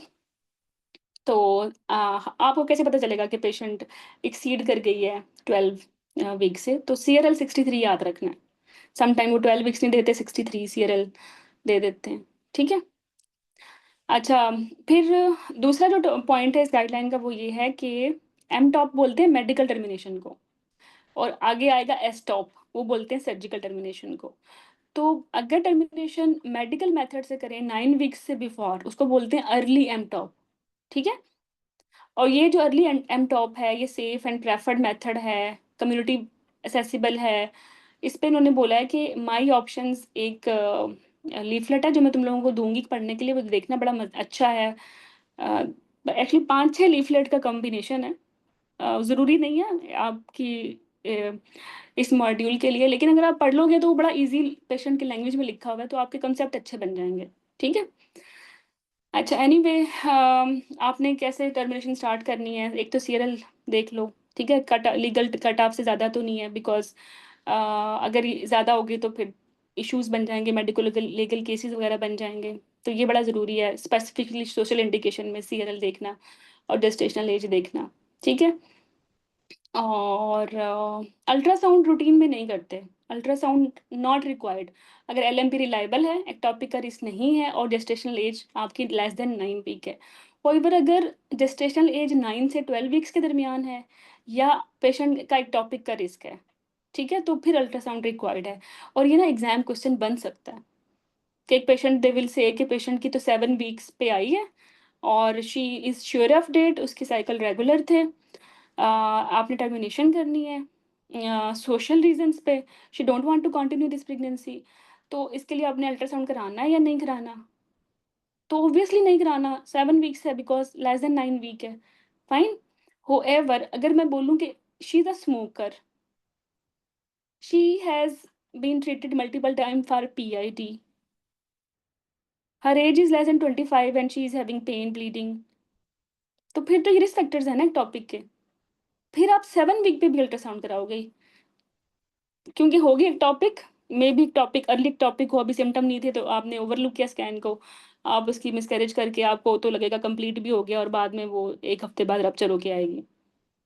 ऐसा हुआ भी है वैसे। अर्ली प्रेगनेंसी कितनी मिसमैनेज होती है, वैसे होती है ना? सच बताओ। हर एक की जिंदगी में एक पैथेटिक केस और हॉरिबल रात जरूर है लेबर रूम की, जिसमें तुम लोगों ने मिसकैरेज मैनेज किया और सुबह वो निकली एक टॉपिक। हुआ है ना ऐसे? मेरे साथ तो हुआ है। अगर पेशेंट रॉन्ग है, मेरे पेशेंट ने बोला मुझे इतनी ब्लीडिंग हुई है अब खत्म हो गई है, और मेरा जो है ना छोटी मोटी सफाई कर दो। I trust in him. लेकिन उसकी पल्स ज़्यादा रही पूरी रात। मैंने एक हाउस विजिट को बिठा दिया, मैंने कहा, मैं वैसे बैच हेड थी, मैंने कहा पल्स देखती रहो। उसने बोला 90 है, फिर 1 घंटे बाद कहती है इसकी 100 होगी, 3 घंटे बाद बोलती है इसकी 120 होगी। मुझे मेरे दिमाग में तब भी ना आया एक टॉपिक है, बिकॉज़ उसकी इतनी अच्छी हिस्ट्री थी कि मुझे इतनी ज़्यादा ब्लीडिंग हुई है, इतने बड़े-बड़े क्लॉट्स निकले हैं, ओस क्लोज़ थी। अब चूँकि प्रेगनेंसी थी नहीं इंट्रायूटेराइन, तो ओस ने क्लोज़ ही होना था ना। मैंने कहा ये तो पक्का-टक्का कंप्लीट मिसकैरेज हो गया है। अच्छा, पेन इतना सिग्निफिकेंट नहीं था क्योंकि पेन किलर्स लिए हुए थे मैडम ने, ठीक है? अब पल्स ज़्यादा थी। तो वो एक टॉपिक थी। तो मेरी तो तौबा उस केस से, कि ये बड़ा इम्पोर्टेंट है वैसे ना। और अगर किसी ने ग्रीन टॉप गाइडलाइन 2023 वाली पढ़ी है ना, अर्ली प्रेगनेंसी और मिसकैरेज की, वो तो भाई बहुत अच्छी है। अगर नहीं भी आप लोग लाइक आपने कभी एमआरसीजी देना, तब भी अगर वो गाइडलाइन पढ़ लोगे तो you will be very safe. इतने अच्छे प्रोटोकॉल्स हैं इनके, इतने अच्छे वैसे यहाँ के नहीं आरसीपीआई के। बट एनीवे हम तो आरसीपीआई के करेंगे, हमने तो एमआरसीपीआई देना है। ओके, मेडिको लीगल इश्यूज हो सकते हैं। Patient is more than 12 weeks and patient से शी इज 7 और 9 weeks and we don't ultrasound and do termination. Obviously उन्होंने तो बोल दिया 14 ईयर की जेल हो जाएगी वरना, ठीक है। तो बेसिकली 9-12 वीक्स में अल्ट्रासाउंड करना है, एक्टॉपिक का रिस्क है तो इवन बिफोर 9 वीक भी करना है। This is a take home message. अच्छा, जो ग्रीन टॉप गाइडलाइन है ना, वो बोलती है कि अगर पेशेंट आ गई है 10 वीक्स पे ना, और आप उसका पहले से कोई स्कैन नहीं है आपके पास, और वो बोलती है कि भई मुझे ब्लीडिंग हुई है और लाइक एवरीथिंग इज़ ओके, और वो बिल्कुल स्टेबल भी हो और उसकी ओस क्लोज़ भी हो, तो उसको भी अंडर ऑब्ज़र्वेशन रखें। जो मेरी स्टोरी मैंने आपको बताई है, वो बिल्कुल उस सिचुएशन से मैच करती है कि जब तक आपके पास कोई प्रीवियस स्कैन नहीं है, आप उसको डिस्चार्ज नहीं कर सकते फ़ॉलो-अप से, ठीक है? एनीवे, एनटीडी के बारे में ये बोलते हैं 2018 की इंटरिम गाइडलाइन, और ये रिव्यू भी हुई 2019 में। तो बिफोर 7 वीक्स जो कि 49 डेज़ बनते हैं, नो ब्लड ग्रुप टेस्टिंग या एनटीडी की ज़रूरत ही नहीं है। क्योंकि एनटीडी नहीं देना इसलिए ब्लड ग्रुप की भी टेस्टिंग की ज़रूरत नहीं है, ठीक है? 7 वीक ऑनवर्ड आप एरएच स्टेटस देखोगे और एनटीडी भी ऑफर करोगे, ठीक है? 9-12 वीक्स में आप 250 इंटरनेशनल यूनिट्स एनटीडी के देते हो as per this guideline, as per this guideline, ठीक है? अब ये डिफरेंट है। जब हम एनटीडी में जाएँगे ना, तो वो तो बेसिकली कंटिन्यूड प्रेगनेंसी की एक के कंटिन्यूटी में बता रहे होते हैं, जो कि वाइबल हुई, जिसका बाद में सेक्शन या एनवीडी हुई, वो वहाँ तक लेके गए हैं। ये तो प्रेगनेंसी यहीं एंड हो गई, ठीक है? तो इसलिए यहाँ शायद डोज़ का चेंज है, बट डोज़ चेंज है, नो डाउट। तो this is a difference, please note it.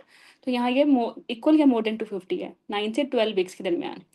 तो मेरा ख्याल है पर 12 वीक्स ऑनवर्ड और before 20 weeks it will be 625। We can clinical हम इसको ऐसे इंटरप्रेट कर लेंगे फिर। अब जो कैंडिडेट नहीं की तो मैं इसको ज़्यादा लंबा नहीं खींच रही, जब करेंगे तो then we will again again review. बाकी 2024 का ये ऑप्शन था कि 7-9 वीक्स में आपने ज़रूर ऑफ पेशेंट से डिस्कस करना है एंटिटी का, ठीक है? लेकिन उसको उस पे फोर्स नहीं करना। अच्छा, ये गाइडलाइन बताती है कि लेस देन 9 वीक्स पे क्या करना है, 9 से 12 वीक्स पे क्या करना है और सर्जिकल टर्मिनेशन कब करनी है। तो first start from less than 9 weeks.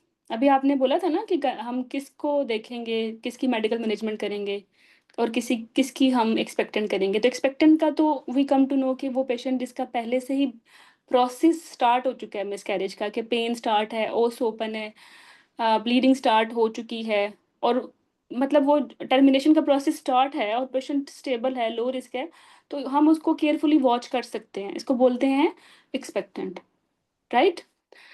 Now coming towards M top in community. Community का मतलब है प्राइमरी केयर सेटिंग, जैसे यहाँ हमारे बेसिक हेल्थ यूनिट्स होते हैं। तो अगर छोटी प्रेगनेंसी है इतनी कि बिफोर 9 वीक्स है, तो we can treat her in community या प्राइमरी केयर सेंटर्स। इसमें हम उसको मिफेप्रोस्टोन देंगे 200 मिलीग्राम, ओरल देते हैं ये, ठीक है? और उसके 24 से 48 आवर के बाद उसको 800 माइक्रोग्राम बक्कल देंगे एट होम, और अगर ब्लीडिंग नहीं है तो फिर रिपीट भी करेंगे 4 आवरली। तो मैंने अभी 2012 की गाइडलाइन तुम्हें दिखाई थी, जिसमें उन्होंने सबलिंगुअल 600 यूज़ की थी। तो now definitely you will ask कि मैडम अब क्या करें? तो आई विल सजेस्ट यू कि जो गाइडलाइन ज़्यादा लेटेस्ट है that should be your final की, ठीक है? तो बिफोर 9 वीक्स डोज़ आपने जो पहली डोज़ है वो 800 मिलीग्राम माइक्रोग्राम बक्कल देनी है एट होम, और अगर ब्लीडिंग नहीं होती तो फिर सेकंड डोज़ आप 400 की रिपीट करते हो। आने वाली स्लाइड में मैंने प्रॉपर डोज़ेज़ लिखी हुई हैं, तो nothing to worry, just read it like a story. कोई बार अगर पेशेंट 9 से 12 वीक्स में है तो इसको फिर आप हॉस्पिटल बेस्ड या सेकेंडरी केयर इसकी टर्मिनेशन करनी है, ठीक है? और इसमें आप मिफेप्रिस्टोन दोगे जैसे पहले दिया आपने, फिर उसके 1 डे या 1 डे मतलब 24 आवर, ठीक है?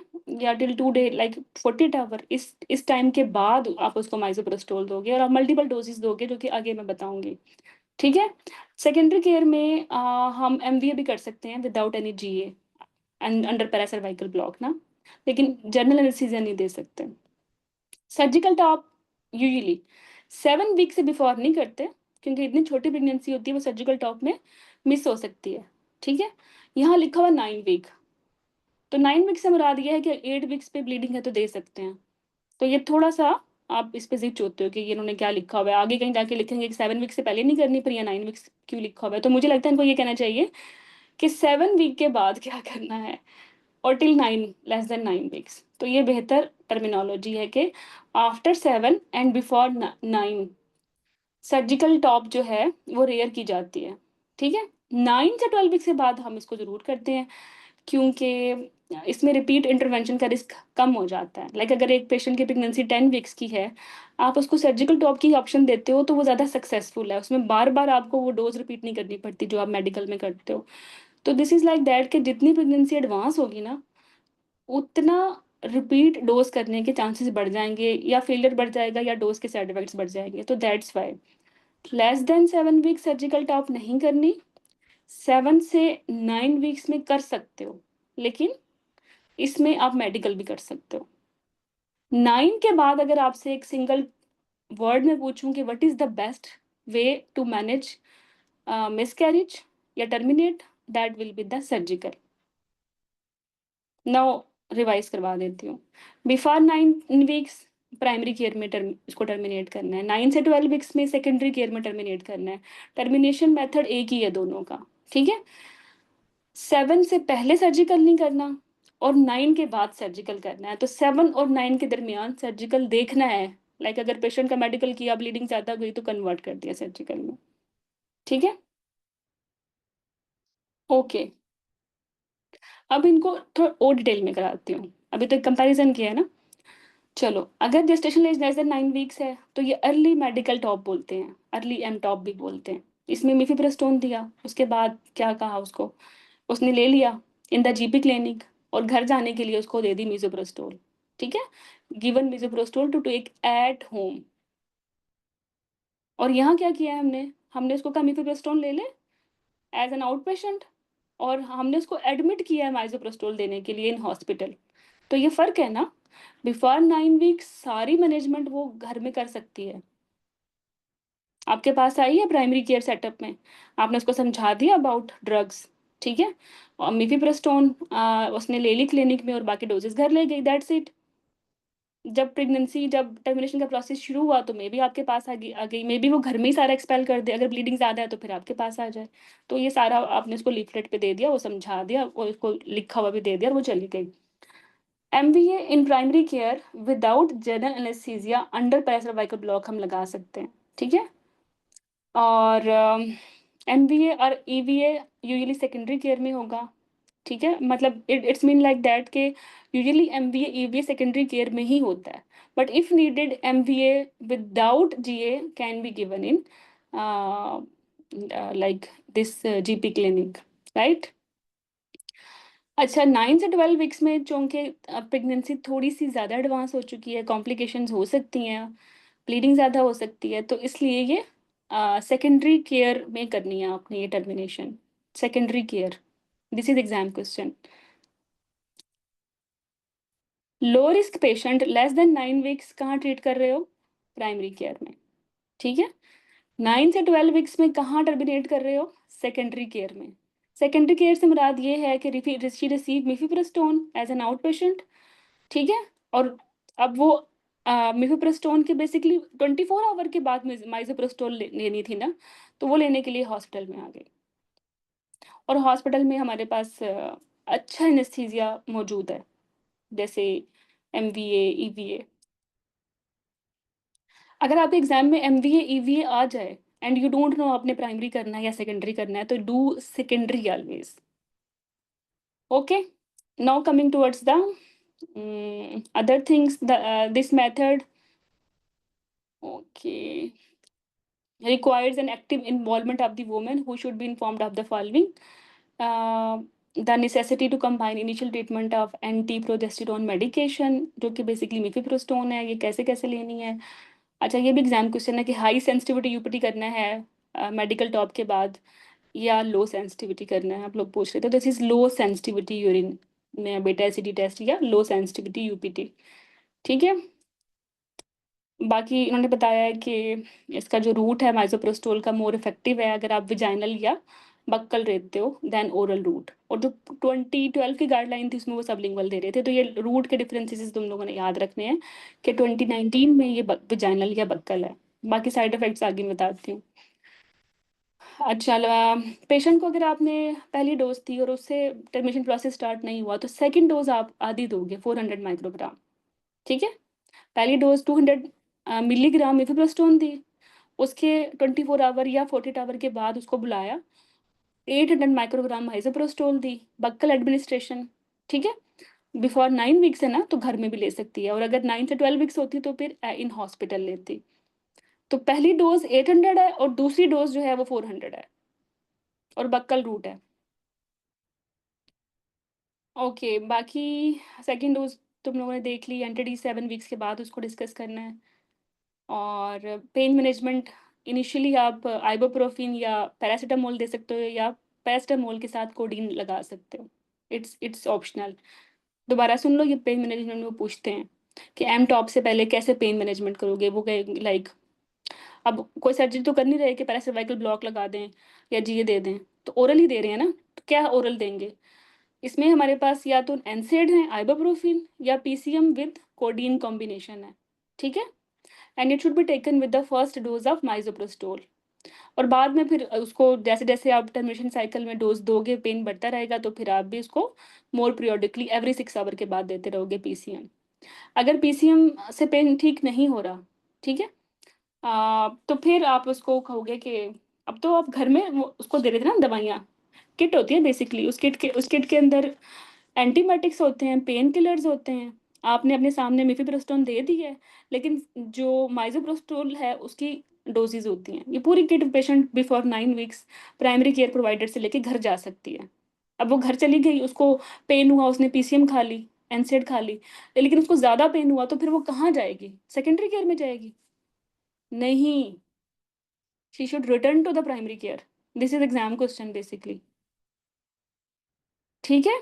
अगर बिफोर 9 वीक्स है, पेन ज़्यादा है और कोई पल्स ज़्यादा नहीं है, ज़्यादा ब्लीडिंग नहीं है, इमरजेंसी केस नहीं है, तो she should return to the primary care provider. अच्छा, ये जो उसको हमने दवाइयाँ दी हैं जैसे माइज़ोप्रोस्टोल, इससे सबसे ज़्यादा कॉमन साइड इफ़ेक्ट्स कौन-कौन से हैं? वैसे तो हमें पता है उससे थर्मोरेगुलेटरी इफ़ेक्ट्स भी हैं, फ़ीवर भी हो जाता है, पेशेंट को नाज़िया, वोमिटिंग, डायरिया बहुत कुछ हो जाता है, लेकिन दे आर सिंगल वन कि मोस्ट कॉमन कौन-सी है? वो है नाज़िया 69%। ओके, बाकी कॉम्प्लिकेशंस हैं रूटीन की, इन्फेक्शन, या तो इन्फेक्शन हो जाएगा, या वो टर्मिनेट नहीं होगी, कंटिन्यू रहेगी, ठीक है? या आप ज़्यादा ब्लीडिंग कर दोगे, या इतनी ब्लीडिंग हो जाएगी ट्रांसफ्यूजन करनी पड़ जाएगी, बहुत सारे कॉम्प्लिकेशंस हो सकते हैं। तो how you will follow up? Follow up पे ज़रूर आपने उससे डिस्कस करनी है कि दोबारा ना प्रेग्नेंट हो जाए। तो बर्थ स्पेसिंग करें, कॉन्ट्रासेप्शन डिस्कस करें, इमोशनल सपोर्ट प्रोवाइड करें, ठीक है? अगर प्रेगनेंसी स्टिल उसकी पॉजिटिव है या ब्लीडिंग स्टार्ट नहीं हुई या कोई वार्निंग साइन सिम्पटम्स है, तो अकॉर्डिंगली आप देखोगे और अल्ट्रासाउंड कराओगे फिर उसका, ठीक है? तो ये बिफोर 9 वीक्स अब डिस्कशन थी, फिर 9 से 12 वीक्स की डिस्कशन है जो हमें पता है कि सेकेंडरी केयर में होगी, और माइज़ोप्रोस्टोल उसने हॉस्पिटल में लेनी है। एंटी-डी 7 वीक के बाद डिस्कस करेंगे, चाहे मेडिकल कर रहे हो, चाहे सर्जिकल कर रहे हो, ठीक है? फिर सर्जिकल टॉप की बात कर लें। सर्जिकल टॉप में हमें पता है कि बिफोर 7 तो करना ही नहीं है, 7 से 9 में तब करना है जब ज़रूरी हो, बट कर सकते हैं। 9 से 12 वीक्स में सर्जिकल बेहतर है। सर्जिकल से मुराद है कि आप एमवीए कर लो या ईवीए कर लो। एमवीए बोलते हैं मैनुअल वैक्यूम एस्पिरेशन को, ईवीए बोलते हैं इलेक्ट्रिक वैक्यूम एस्पिरेशन को। जो एमवीए है ना यूजुअली, वो हम पैरासर्वाइकल ब्लॉक लगा के भी कर सकते हैं, जीए देने की ज़रूरत नहीं है, ठीक है? लेकिन जो ईवीए है ना, इसमें जीए देना पड़ता है, और इसलिए इसमें ओटी की ज़रूरत है, प्रॉपर टर्शियरी केयर की ज़रूरत है, प्रॉपर स्टेशन की प्रोसीजर, स्टेशन जीए देना कितना मुश्किल काम है। इसलिए ईवीए हर जगह नहीं दे सकते। एमवीए आप प्राइमरी में सर्टेन लिमिटेशंस या सेकेंडरी में सर्टेन लिमिटेशंस के साथ दे सकते हो। All surgical termination must be performed by under the supervision of a trained and experienced operator. Pelvic ultrasound is routinely recommended prior to the surgical termination of pregnancy.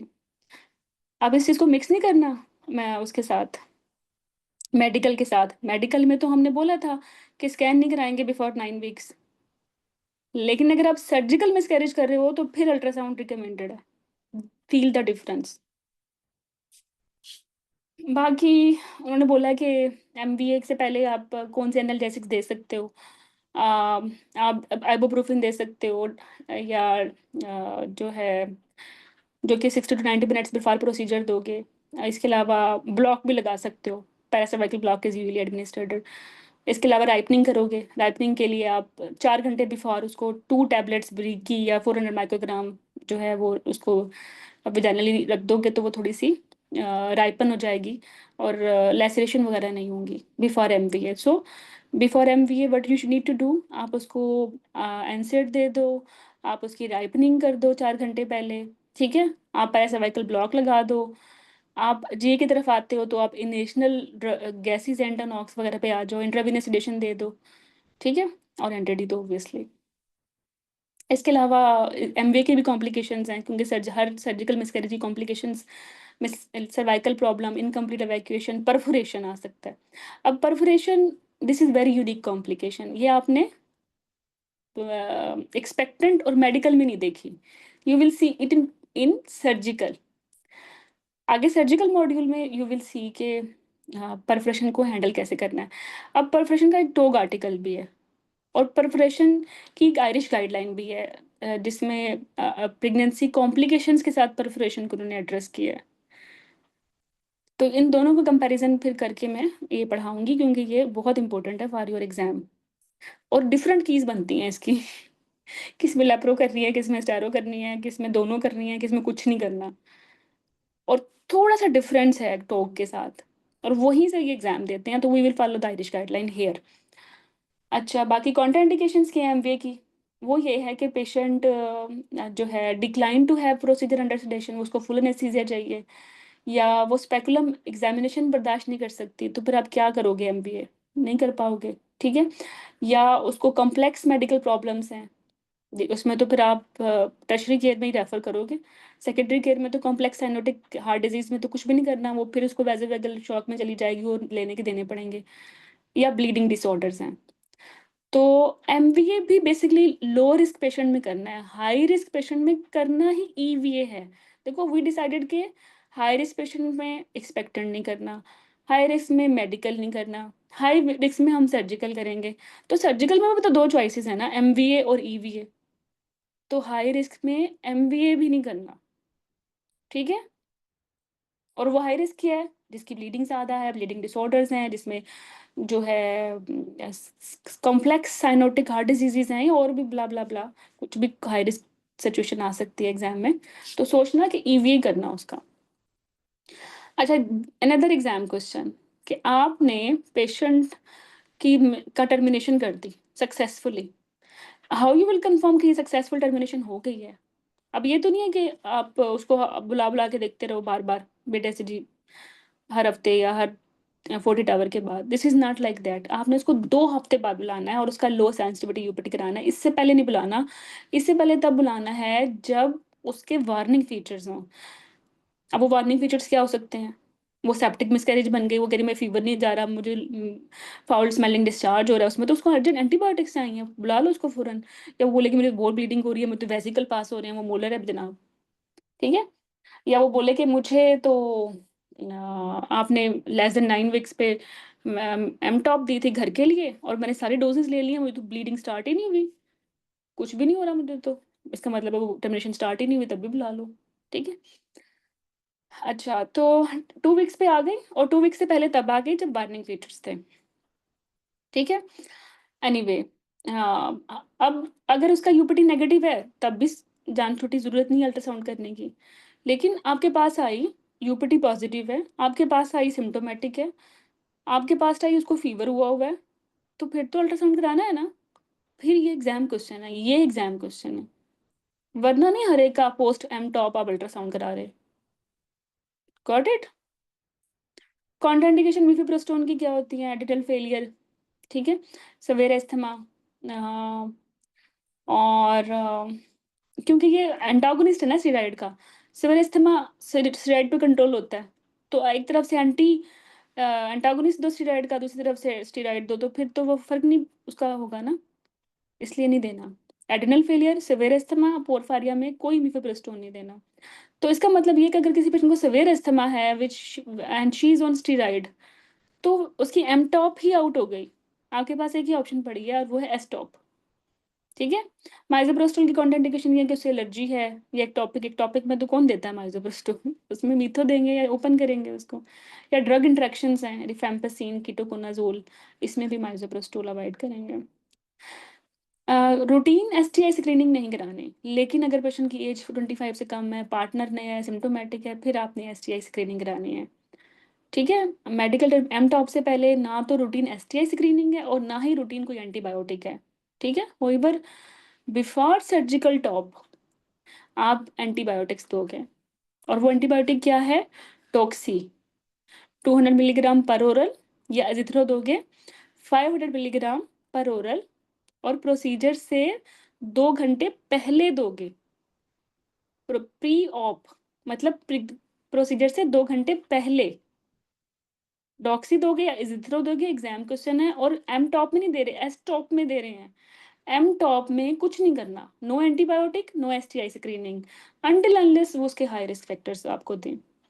और 9 important बात है, थ्रोम्बोम्बोलिज्म risk assessment, वो सब में करनी है, और मैं वो अलग से अभी कराती हूँ, मतलब सर्जिकल के साथ कराती हूँ अभी। ये देखते हैं इसको, बाकी काउंसलिंग कर दें उसकी, कॉन्ट्रासेप्शन के बारे में डिस्कस कर लें उससे। उसे बताएँ कि immediately after completion of miscarriage कोई रिलायबल मेथड ऑफ कॉन्ट्रासेप्शन इस्तेमाल करे, क्योंकि विदिन 8 डेज़ उसकी ओव्यूलेशन मिनिमम टाइम में रिटर्न हो सकती है। तो इसीलिए हम विदिन 5 डेज़ ही उसको कोई ना कोई रिलायबल कॉन्ट्रासेप्शन ऑफर कर देंगे, ठीक है? और जो बेस्ट टाइम है वो है immediately after completion of termination. कुछ मेथड्स ऐसे हैं जो कि विद स्टार्ट ऑफ टर्मिनेशन भी स्टार्ट कर सकते हैं, कुछ ऐसे हैं जो आफ्टर करते हैं। वो मैं आपको कॉन्ट्रासेप्शन के साथ बताऊँगी, ठीक है? लार्क प्रेफर्ड है, और IOD injection only after confirming the end of completion. जैसे अभी आई टोल्ड यू ना कि कुछ आफ्टर करने हैं, कुछ बाद में, तो आईओडी आफ्टर करना है। बाकी मेथड्स साथ के साथ भी कर सकते हैं।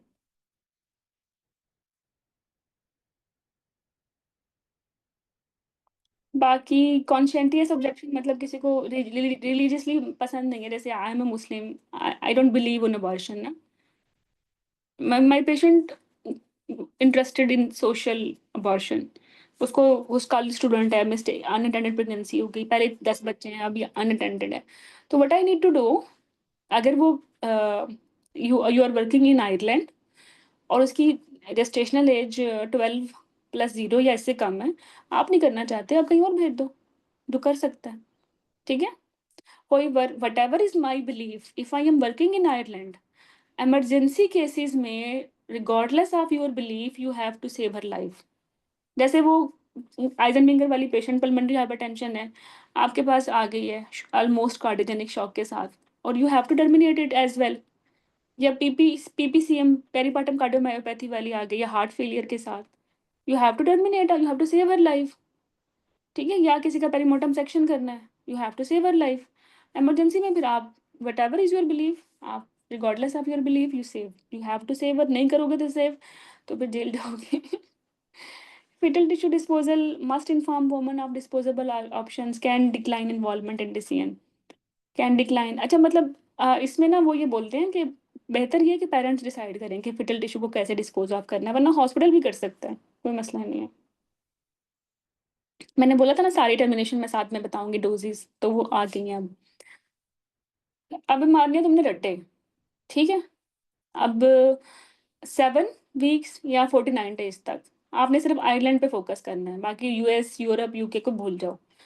इन्होंने बोला है पहले मिफेप्रिस्टोन दो, उसके बाद आप 800 दे दो पहली डोज, ठीक है। और और उसके बाद फिर दूसरी डोज तीसरी डोज, अभी you will come to know. फिर 7 से 9 वीक या 50 से 63 डेज में आपने क्या करना है, सेम डोज है, पहले 800 दे रहे हो, ठीक है। और फिर उसके बाद मतलब इस मिफेप्रिस्टोन के 24 से 48 आवर के बाद माइज़ोप्रोस्टोल 800 ले रहे हो, रिपीट।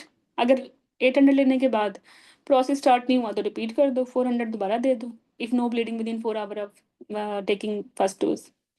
तो ये सेम ही डोज है, 7 से लेके बेसिकली 9 तक सेम ही डोज है, ठीक है। यहाँ सेकंड डोज नहीं लिखा होगा यहाँ, लेकिन यहाँ भी रिपीट कर सकते हैं, तो ऑलमोस्ट सेम है। 7 का कट ऑफ इसलिए आया ना एंटीडी की वजह से। बाकी 9 से 12 में तो हमें पता है हॉस्पिटल में उसको देंगे माइज़ोप्रेस्टोल, और सेकेंडरी केयर में इसकी टर्मिनेशन करनी है, ठीक है। और डोज यहाँ भी वही है, 800 दे रहे हैं पहले और बाद में 400 दे रहे हैं, ठीक है। 4 doses until bleeding heavy. All elements of treatment including misoprostol must be completed by 12+0. इसके बाद नहीं आप दे सकते।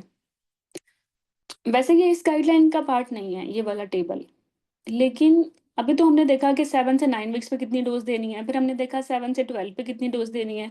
तो बेसिकली 12 वीक के बाद कितनी देनी है, तो 24 से 26 के बाद कितनी देनी है, 27 से 28 के बाद कितनी देनी है, और ओवर 28 क्या देनी है। जब हम कर ही रहे हैं तो हम इसको कंटिन्यूटी में कर लेते हैं, ठीक है। तो आपको इस तरह ये याद रहेगी। तो protocol for medical termination of pregnancy under 12 weeks, this is like that. ये याद करना है, इसमें से एक दो क्वेश्चन आते हैं डोज के, और तुम एक दो दफा करोगे तो तुम्हें याद रहेगी भी। मुश्किल नहीं है ये डोज, जितनी वो फिगो 2023 वाली मुश्किल है, या अभी जो लेटेस्ट जीटीपी आई है आईयूएफटी की, वो भी इतनी मुश्किल है। तो इसमें ये आसान है, you will do it easily. If initial medication protocol fail, restart after a minimum of 12 hour rest and preferably 24 hour rest, ठीक है। तो वो बोल रहे हैं कि अगर 24 वीक से पहले टर्मिनेशन कर रहे हो और पहला साइकिल फेल हो गया है, तो आपने क्या करना है, आप उसको 12 घंटे के बाद रीस्टार्ट कर दो। और अगर 24 वीक के बाद अ, आपका साइकिल या रेजीम फेल हुई है, तो फिर 24 आवर रेस्ट के बाद दूसरा साइकिल स्टार्ट करो, ठीक है। ये इसका मतलब ये है। अच्छा, फिर अगर प्रीवियस कार है तो फिर क्या करना है। प्रीवियस कार में आप मिफेप्रिस्टोन दे रहे हो 200 मिलीग्राम ओरली, ठीक है। और इसमें फिर आप माइज़ोप्रेस्टोल की डोज कम कर रहे हो, या देखो यहाँ 400 थी ना, यहाँ 200 माइक्रोग्राम है बक्कल या वजाइनल, ठीक है। और इसमें 5 डोजेज हैं, इसमें 5 डोजेज हैं, इसमें 5 डोजेज हैं। तो बेसिकली जो स्ट्रेंथ है वो चेंज हुई है प्रीवियस कार के साथ, ये चीज़ आपने नोट करनी है कि प्रीवियस कार के साथ अंडर 24 वीक्स यहाँ 400 दे रहे हैं, यहाँ 400 दे रहे हैं, यहाँ 5 डोजेज हैं, यहाँ 5 डोजेज हैं, यहाँ भी 5 डोजेज हैं। पर फर्क क्या हुआ प्रीवियस कार डाल के, फर्क ये है हाफ डोज कर दिया, ठीक है। ओके, बाकी दिस इज अबाउट कि 24 से 26 तक का आपने डोज कैसे देनी है, ये 200 है, ठीक है। अच्छा, जैसे जैसे जेस्टेशन एज एडवांस करती है ना, वैसे वैसे माइज़ोप्रेस्टोल की डोज कम हो जाती है। जैसे यहाँ 400 थी, यहाँ 200 हो गई, यहाँ 100 हो गई, और ओवर 28 कितनी हो गई, 24 से 50 माइक्रोग्राम। तो डोज जो है वो कम हो रही है, गॉट इट। बाकी अगर दोबारा फेल हो गई है तो फिर डोज कैसे हो रही है, 400 400 3 hourly, same same same same. बस प्रीवियस कार में उन्होंने कुछ तहफ़्फ़ुज़ात बताए हैं कि डोज आपने कम करनी है, ठीक है। दूसरा, प्रीवियस कार में एक चीज़ भी इम्पोर्टेंट है, जो कि जो ग्रीन टैप गाइडलाइन से काफ़ी डिफरेंट है। वो ये है कि प्रीवियस कार 24 वीक से पहले है, तो आप उसमें माइज़ोप्रेस्टोल दे रहे हो 200 मिलीग्राम। लेकिन 24 वीक के बाद क्या कर रहे हो, 24 वीक के बाद आपने माइज़ोप्रेस्टोल की जो 200 की डोज़ थी ना, वो 600 कर दी है। तो you will try basically in previous का 24 वीक के बाद कि आप हाई डोज मिफेप्रोस्टोन से टर्मिनेट कर रहे हो, और मैक्सिमम प्रेगनेंसीज इतनी ज़्यादा 600 मिफेप्रोस्टोन देने से ही टर्मिनेट हो जाती हैं। If needed then you will do give this low dose 25 to 100 microgram buccal या वेजाइनल। ठीक है, तो ये टेबल बड़ी इंपॉर्टेंट है, ये यहाँ बनती नहीं है, ये लेबर में बनती है, लेकिन चूंकि हमने 7 वीक से शुरू किया है तो ideally we should stop till term over 28। Over 28 से मतलब है टिल टर्म। जो जो है तो ये क्रैमिंग, लेकिन जो इंपॉर्टेंट डिफरेंसेस है ना वो मैंने बता दिया है। ये पहला डिफरेंस था कि 24 वीक के बाद गैप 24 आवर हो गया रेस्ट का। ठीक है, ये इसके अलावा आ, ये वाला डिफरेंस था कि प्रीवियस कार में डोज आधी हो गई। तीसरा डिफरेंस ये था प्रीवियस कार में 24 वीक के बाद मीफेप्रोस्टोन की डोज ज़्यादा हो गई और मीजोप्रोस्टोल की और भी कम हो गई। ठीक है, और बाकी ऊपर अगर हम देखें 24 पे अगर ये 400 दे रहे हैं तो 26 तक इन्होंने डोज को आधा कर दिया, फिर इसको और आधा कर दिया 100 पे चले गए, और फिर इसको और आधा कर दिया 50 पे चले गए। ठीक है, और रिपीट भी कर रहे हैं। I will make a very good card on it. ठीक है, if you are facing difficulty in remembering so much doses, I will try कि इनको किसी और तरीके से आप लोगों को डिलीवर कर दूं। वैसे इन्होंने भी इजी लिखा है। अच्छा, दूसरा थ्रोम्बोम्बोलिज्म के हवाले से जो याद रखना है वो ये है कि woman with previous history of thromboembolism, provided that कि वो किसी सर्जरी की वजह से नहीं हुआ, कोई प्रोवोक्ड इवेंट नहीं था बिकॉज ऑफ फ्रैक्चर, तो उसको आपने एंटीनेटल भी थ्रोम्बोप्रोफाइलेक्सिस देना है और पोस्टनेटल भी देना है। ठीक है, और हेमाटोलॉजी केयर या एमडीडी भी करवानी है साथ में, इन्वॉल्वमेंट। ओके, दूसरी इंपॉर्टेंट बात ये है कि अगर 3 और more of the risk factors हों, जो कि भी आएंगे मैं दिखाऊंगी, अगर वो हैं, एक पेशेंट एंटीनेटल आपके पास आई है 12 वीक्स पे या 24 वीक्स पे, उसको 3 या 3 से ज़्यादा रिस्क फैक्टर्स हैं जो कि अभी दिखाऊंगी, उसमें भी कंसिडर करनी है थ्रोम्बोप्रोफाइलेक्सिस। एक तो उस पेशेंट को थ्रोम्बोप्रोफाइलेक्सिस कंसिडर करनी है जिसका पहले थ्रोम्बोम्बोलिज्म हुआ था, अभी भी और बाद में भी, और जिसकी कोई मेजर सर्जरी की वजह से थ्रोम्बोम्बोलिज्म हुआ था उसको सिर्फ बाद में देते हैं, उसको एंटीनेटल नहीं देते, and this is different from GTT. However they said कि अगर ये जो रिस्क फैक्टर्स जिनको हम काउंट करेंगे, जैसे फैमिली हिस्ट्री है 1, बीएमआई 30 से ज़्यादा है 2, मैटरनल एज 35 है, पेरिटी 3 है 3, ये 3 या 3 से ज़्यादा, इसमें भी थ्रोम्बोप्रोफाइलेक्सिस आप कंसिडर करेंगे। ठीक है, at the time of miscarriage. अभी तो हम मिसकैरेज की गाइडलाइन कर रहे हैं ना, वैसे एंटीनेटली भी यही बनता है। तो ये सारे रिस्पेक्टर्स हैं, कोई भी 3 आ गए। मेडिकल कोमॉर्बिडिटीज हैं, varicose veins, paraplegia, sickle cell disease, nephrotic, drug user, inflammatory bowel disease, कोई भी 3। और ये हैं टेम्परेरी रिस्क फैक्टर्स, जैसे एडमिट हुई है तो वो फैक्टर है कि ड्यूरिंग एडमिशन वो फैक्टर रहेगा, काउंट करेंगे। एडमिट नहीं है, डिस्चार्ज होगी, फैक्टर भी आउट हो गया, फिर स्कोर फिर से 2 बन जाएगा, फिर नहीं देंगे। ठीक है, हाइपरेमेसिस जब तक है तब तक फैक्टर काउंट करेगा, हाइपरेमेसिस जब ठीक होगी तो ये फैक्टर स्कोरिंग से निकल जाएगा। स्कोरिंग से निकलेगा तो मे बी अब 3 है तो फिर वो 2 हो जाए, जब वो 2 हो गया तो फिर तो नहीं बनेगी थ्रोम्बोप्रोफाइलेक्सिस। अभी यूटीआई है, हॉस्पिटल में एडमिट है, अभी हाइपरेमेसिस है, अब दे दिया उसको थ्रोम्बोप्रोफाइलेक्सिस, हाइपरेमेसिस ठीक हो गया, घर वापस चली गई, यूटीआई ठीक हो गया, फिर बंद कर देंगे। ठीक है, ये तो ये they are basically transient risk factors. ठीक है, ओके। बाकी we have done this guideline, इसका छोटा सा रीकैप है कि लीगल कट ऑफ हमारे पास क्या है। सर्टिफिकेशन 3 डेज के लिए मैंडेटरी है, CRL 63 mm no eligible under section 12, 63 से ज़्यादा है तो इसका मतलब है मैं 12+0 क्रॉस कर चुकी है। स्कैन 9 वीक से पहले नहीं करना एम टॉप में, एंटीडी 7 वीक से पहले नहीं देना। ठीक है, 7 से 9 में डिस्कस करें और 9 के बाद मैंडेटरी है। एम टॉप में मिफिप्रोस्टोन देनी है, माइजोप्रोस्टोल देनी है, बक्कल देना है। ठीक है, उसके बाद टर्मिनेशन के बाद जो फॉलो अप कराना है वो 2 वीक के बाद कराना है, जिसमें लो सेंसिटिविटी यूपीजी देखना है। एंटीबायोटिक सिर्फ सर्जिकल टॉप से पहले देनी है, मेडिकल टॉप से पहले नहीं देनी, और STI screening high risk patients में करानी है। थ्रोम्बोम्बोलिज्म असेसमेंट सब में करनी है।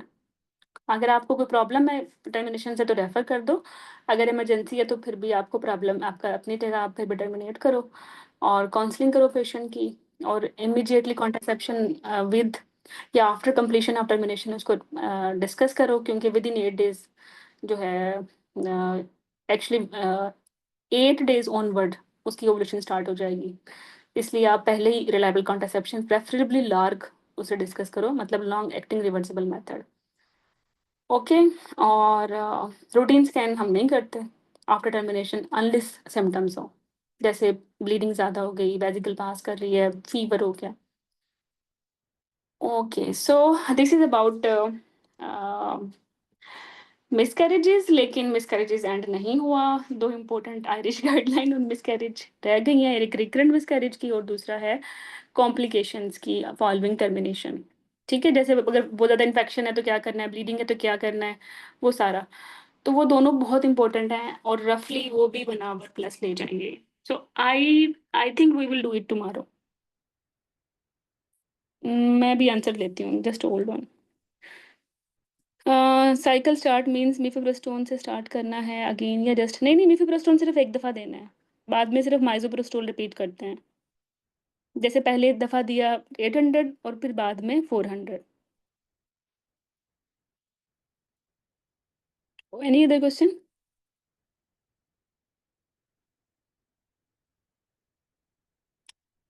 ओके, सो अगर दम कम है तो कर लो अर्ली प्रेगनेंसी, एक रिकरेंट मिसकैरेजेस कर लो। नो, कुछ कार्ड्स हैं if you want to do on abortion loss, ये मैं शो कर रही हूँ जस्ट। ठीक है,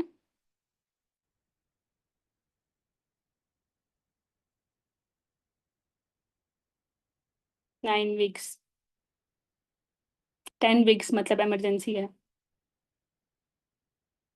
11 वीक्स फीटल एबनॉर्मलिटीज हैं।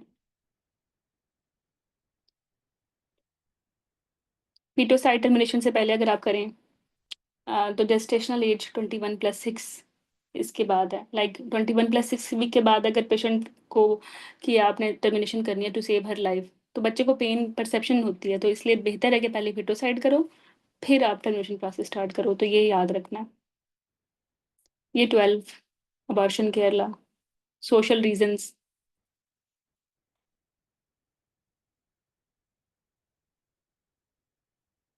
ठीक है, सारी हाइलाइट्स हैं और मैं कंपैरिजन में तुम लोगों को वैसे भी करा चुकी हूँ।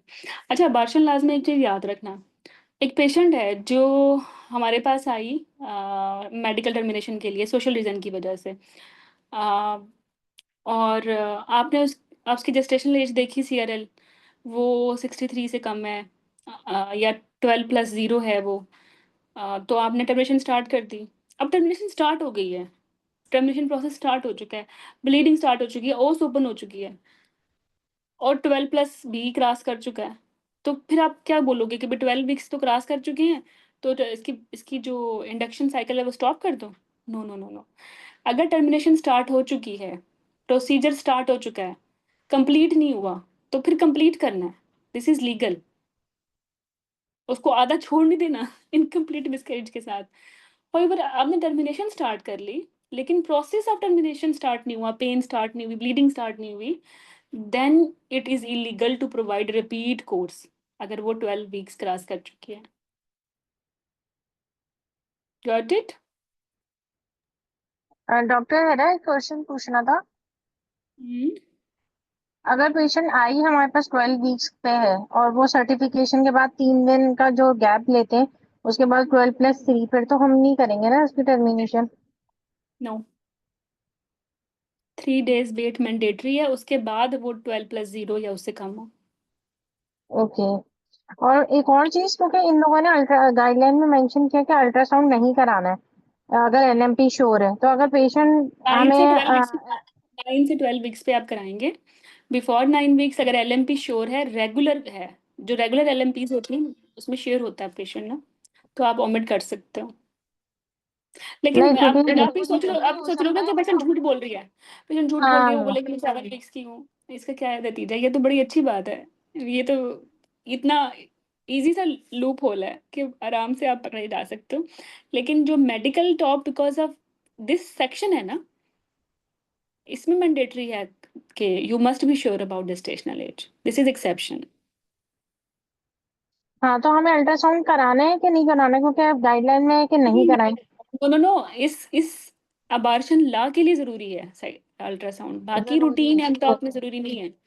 रूटीन एमटॉप में जरूरी नहीं है, लेकिन अबार्शन ला के सेक्शन 12 के लिए जरूरी है कि सीआरएल आपके सामने हो, 12+0 जेस्टेशनल एज हो या उससे कम हो। इस क्योंकि फिर तो आप मेडिको लीगल केसेस में फंस जाओगे ना। हाउ यू विल जी ट्रस्ट जी। Your patient? सोशल एजेंट वाले वैसे भी झूठ बोलती हैं। हम्म। यही मुझे कंफ्यूजन हो रहा है कि क्योंकि फिर मेडिको लीगल इश्यूज हो जाते हैं, तो हमें फिर अल्ट्रासाउंड तो कराना है ना इसमें। तो बस सही है, सेक्शन 12 में आप कह रही हैं कि कराना है। हाँ, ये मैंने डिटेल लिखी हुई है, जो बताना था बता चुकी हूँ, अब ये लिखा भी हुआ है। ठीक है। ओके।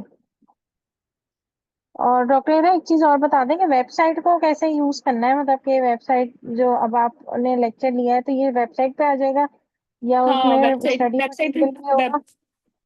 वेबसाइट का नेक्स्ट सेशन में बता दूंगी। अभी तो मैं मुझे बोला ही नहीं जा रहा। Okay. It's already too late. वैसे मेरा दिल था मैं वेबसाइट टूर गाइड देती आप लोगों को, लेकिन वो पीएम एएम की वजह से हम थोड़ा तंग हुए हैं आज। लेकिन इट्स ओके, नेक्स्ट टाइम हमारे सेशन लेट नाइट नहीं होंगे। We will complete them either in morning या some time even in afternoon. Okay doctor इधर आप नेक्स्ट सेशन कब है? नेक्स्ट सेशन बस अब स्टार्ट हो गया, ख़त्म कल ही कर लेंगे। मैं इसका डेडिकेटेड प्लानर बनाती हूँ। बनाया नहीं मैंने वैसे, अभी मुझे बनाना चाहिए था। आई फॉरगेट इट, लेकिन वो तुम लोगों को मिल जाएगा, फिर यू विल नो कि आज ये दिन करना है, ये करना है, ये करना है। ठीक है, सारी डिटेल आपको आप अभी मिल जाएंगी। मैं ये देख रही थी कि अर्ली प्रेगनेंसी खत्म हो गया है। अच्छा, ये वाली गाइडलाइन रहती है हमारी ना, जो हमने बड़े दिल से करनी है, this one, national clinical practice guideline investigation management and complication of early termination of pregnancy. ये बहुत इंपॉर्टेंट गाइडलाइन है। ठीक है, ये करेंगे। और इसके बाद ये रिकरेंट मिसकैरेजेस, इसके बाद जो मिसकैरेजेस का पार्ट है ना वो हमारा खत्म। Then we will two important Irish guidelines हैं जो कि डिटेल में करनी है, एक टॉपिक की और दूसरा हाइपरेमेसिस की। तो this is only about early pregnancy module. ठीक है, अगर तुम लोग करना चाहो तो रिकरेंट मिसकैरेजेस करा दो। नींद तो वैसे भी नहीं आनी, मजे का नहीं है वैसे। डॉक्टर इधर नेक्स्ट सेशन में ही करा दें। ओके, ठीक है, चलो। What's your name? Tabinda. Okay. जी डॉक्टर इधर मैंने एफसीपीएस के लिए भी लिया था आपका सेशन कोर्स। अच्छा, कौन से ईयर में? तो उसको टाइम हो गया। 2019 में लिया था आई गेस। तो फिर आप मेरे पॉइनियर बैच से होंगे ना, जब मैं व्हाट्सएप पे पढ़ाया जी करती जी। थी। जी जी। जब एफसीपीएस का करा दीजिए आप। हाँ, अच्छे दिन थे वो। तो अच्छा लगा, मुझे नहीं पता था आप पहले से ही मेरे साथ थे। बट चलो, अब क्या कर रहे हो फिर? डॉक्टर अभी तो मैं जॉब ही कर रही हूँ। और अब यही था कि बाहर के भी एग्जाम दूं, तो MRCOG 1 तो दिया हुआ था। 2 एक अटेम्प्ट दिया था, बस वो इसलिए ही दिया था कि मतलब वो सिक्योर हो जाए कि वो ईयर्स होते हैं ना इतने साल में आप दे हम्म। दें। तो पास तो नहीं हुआ था, क्योंकि मैं फिर एफसीपीएस क्लियर हो गया था पार्ट 2, तो उसकी टोक्स और लॉन्ग केस मतलब थ्योरी क्लियर हो गया था, तो उसमें उसमें फिर लग गई थी। तो MRC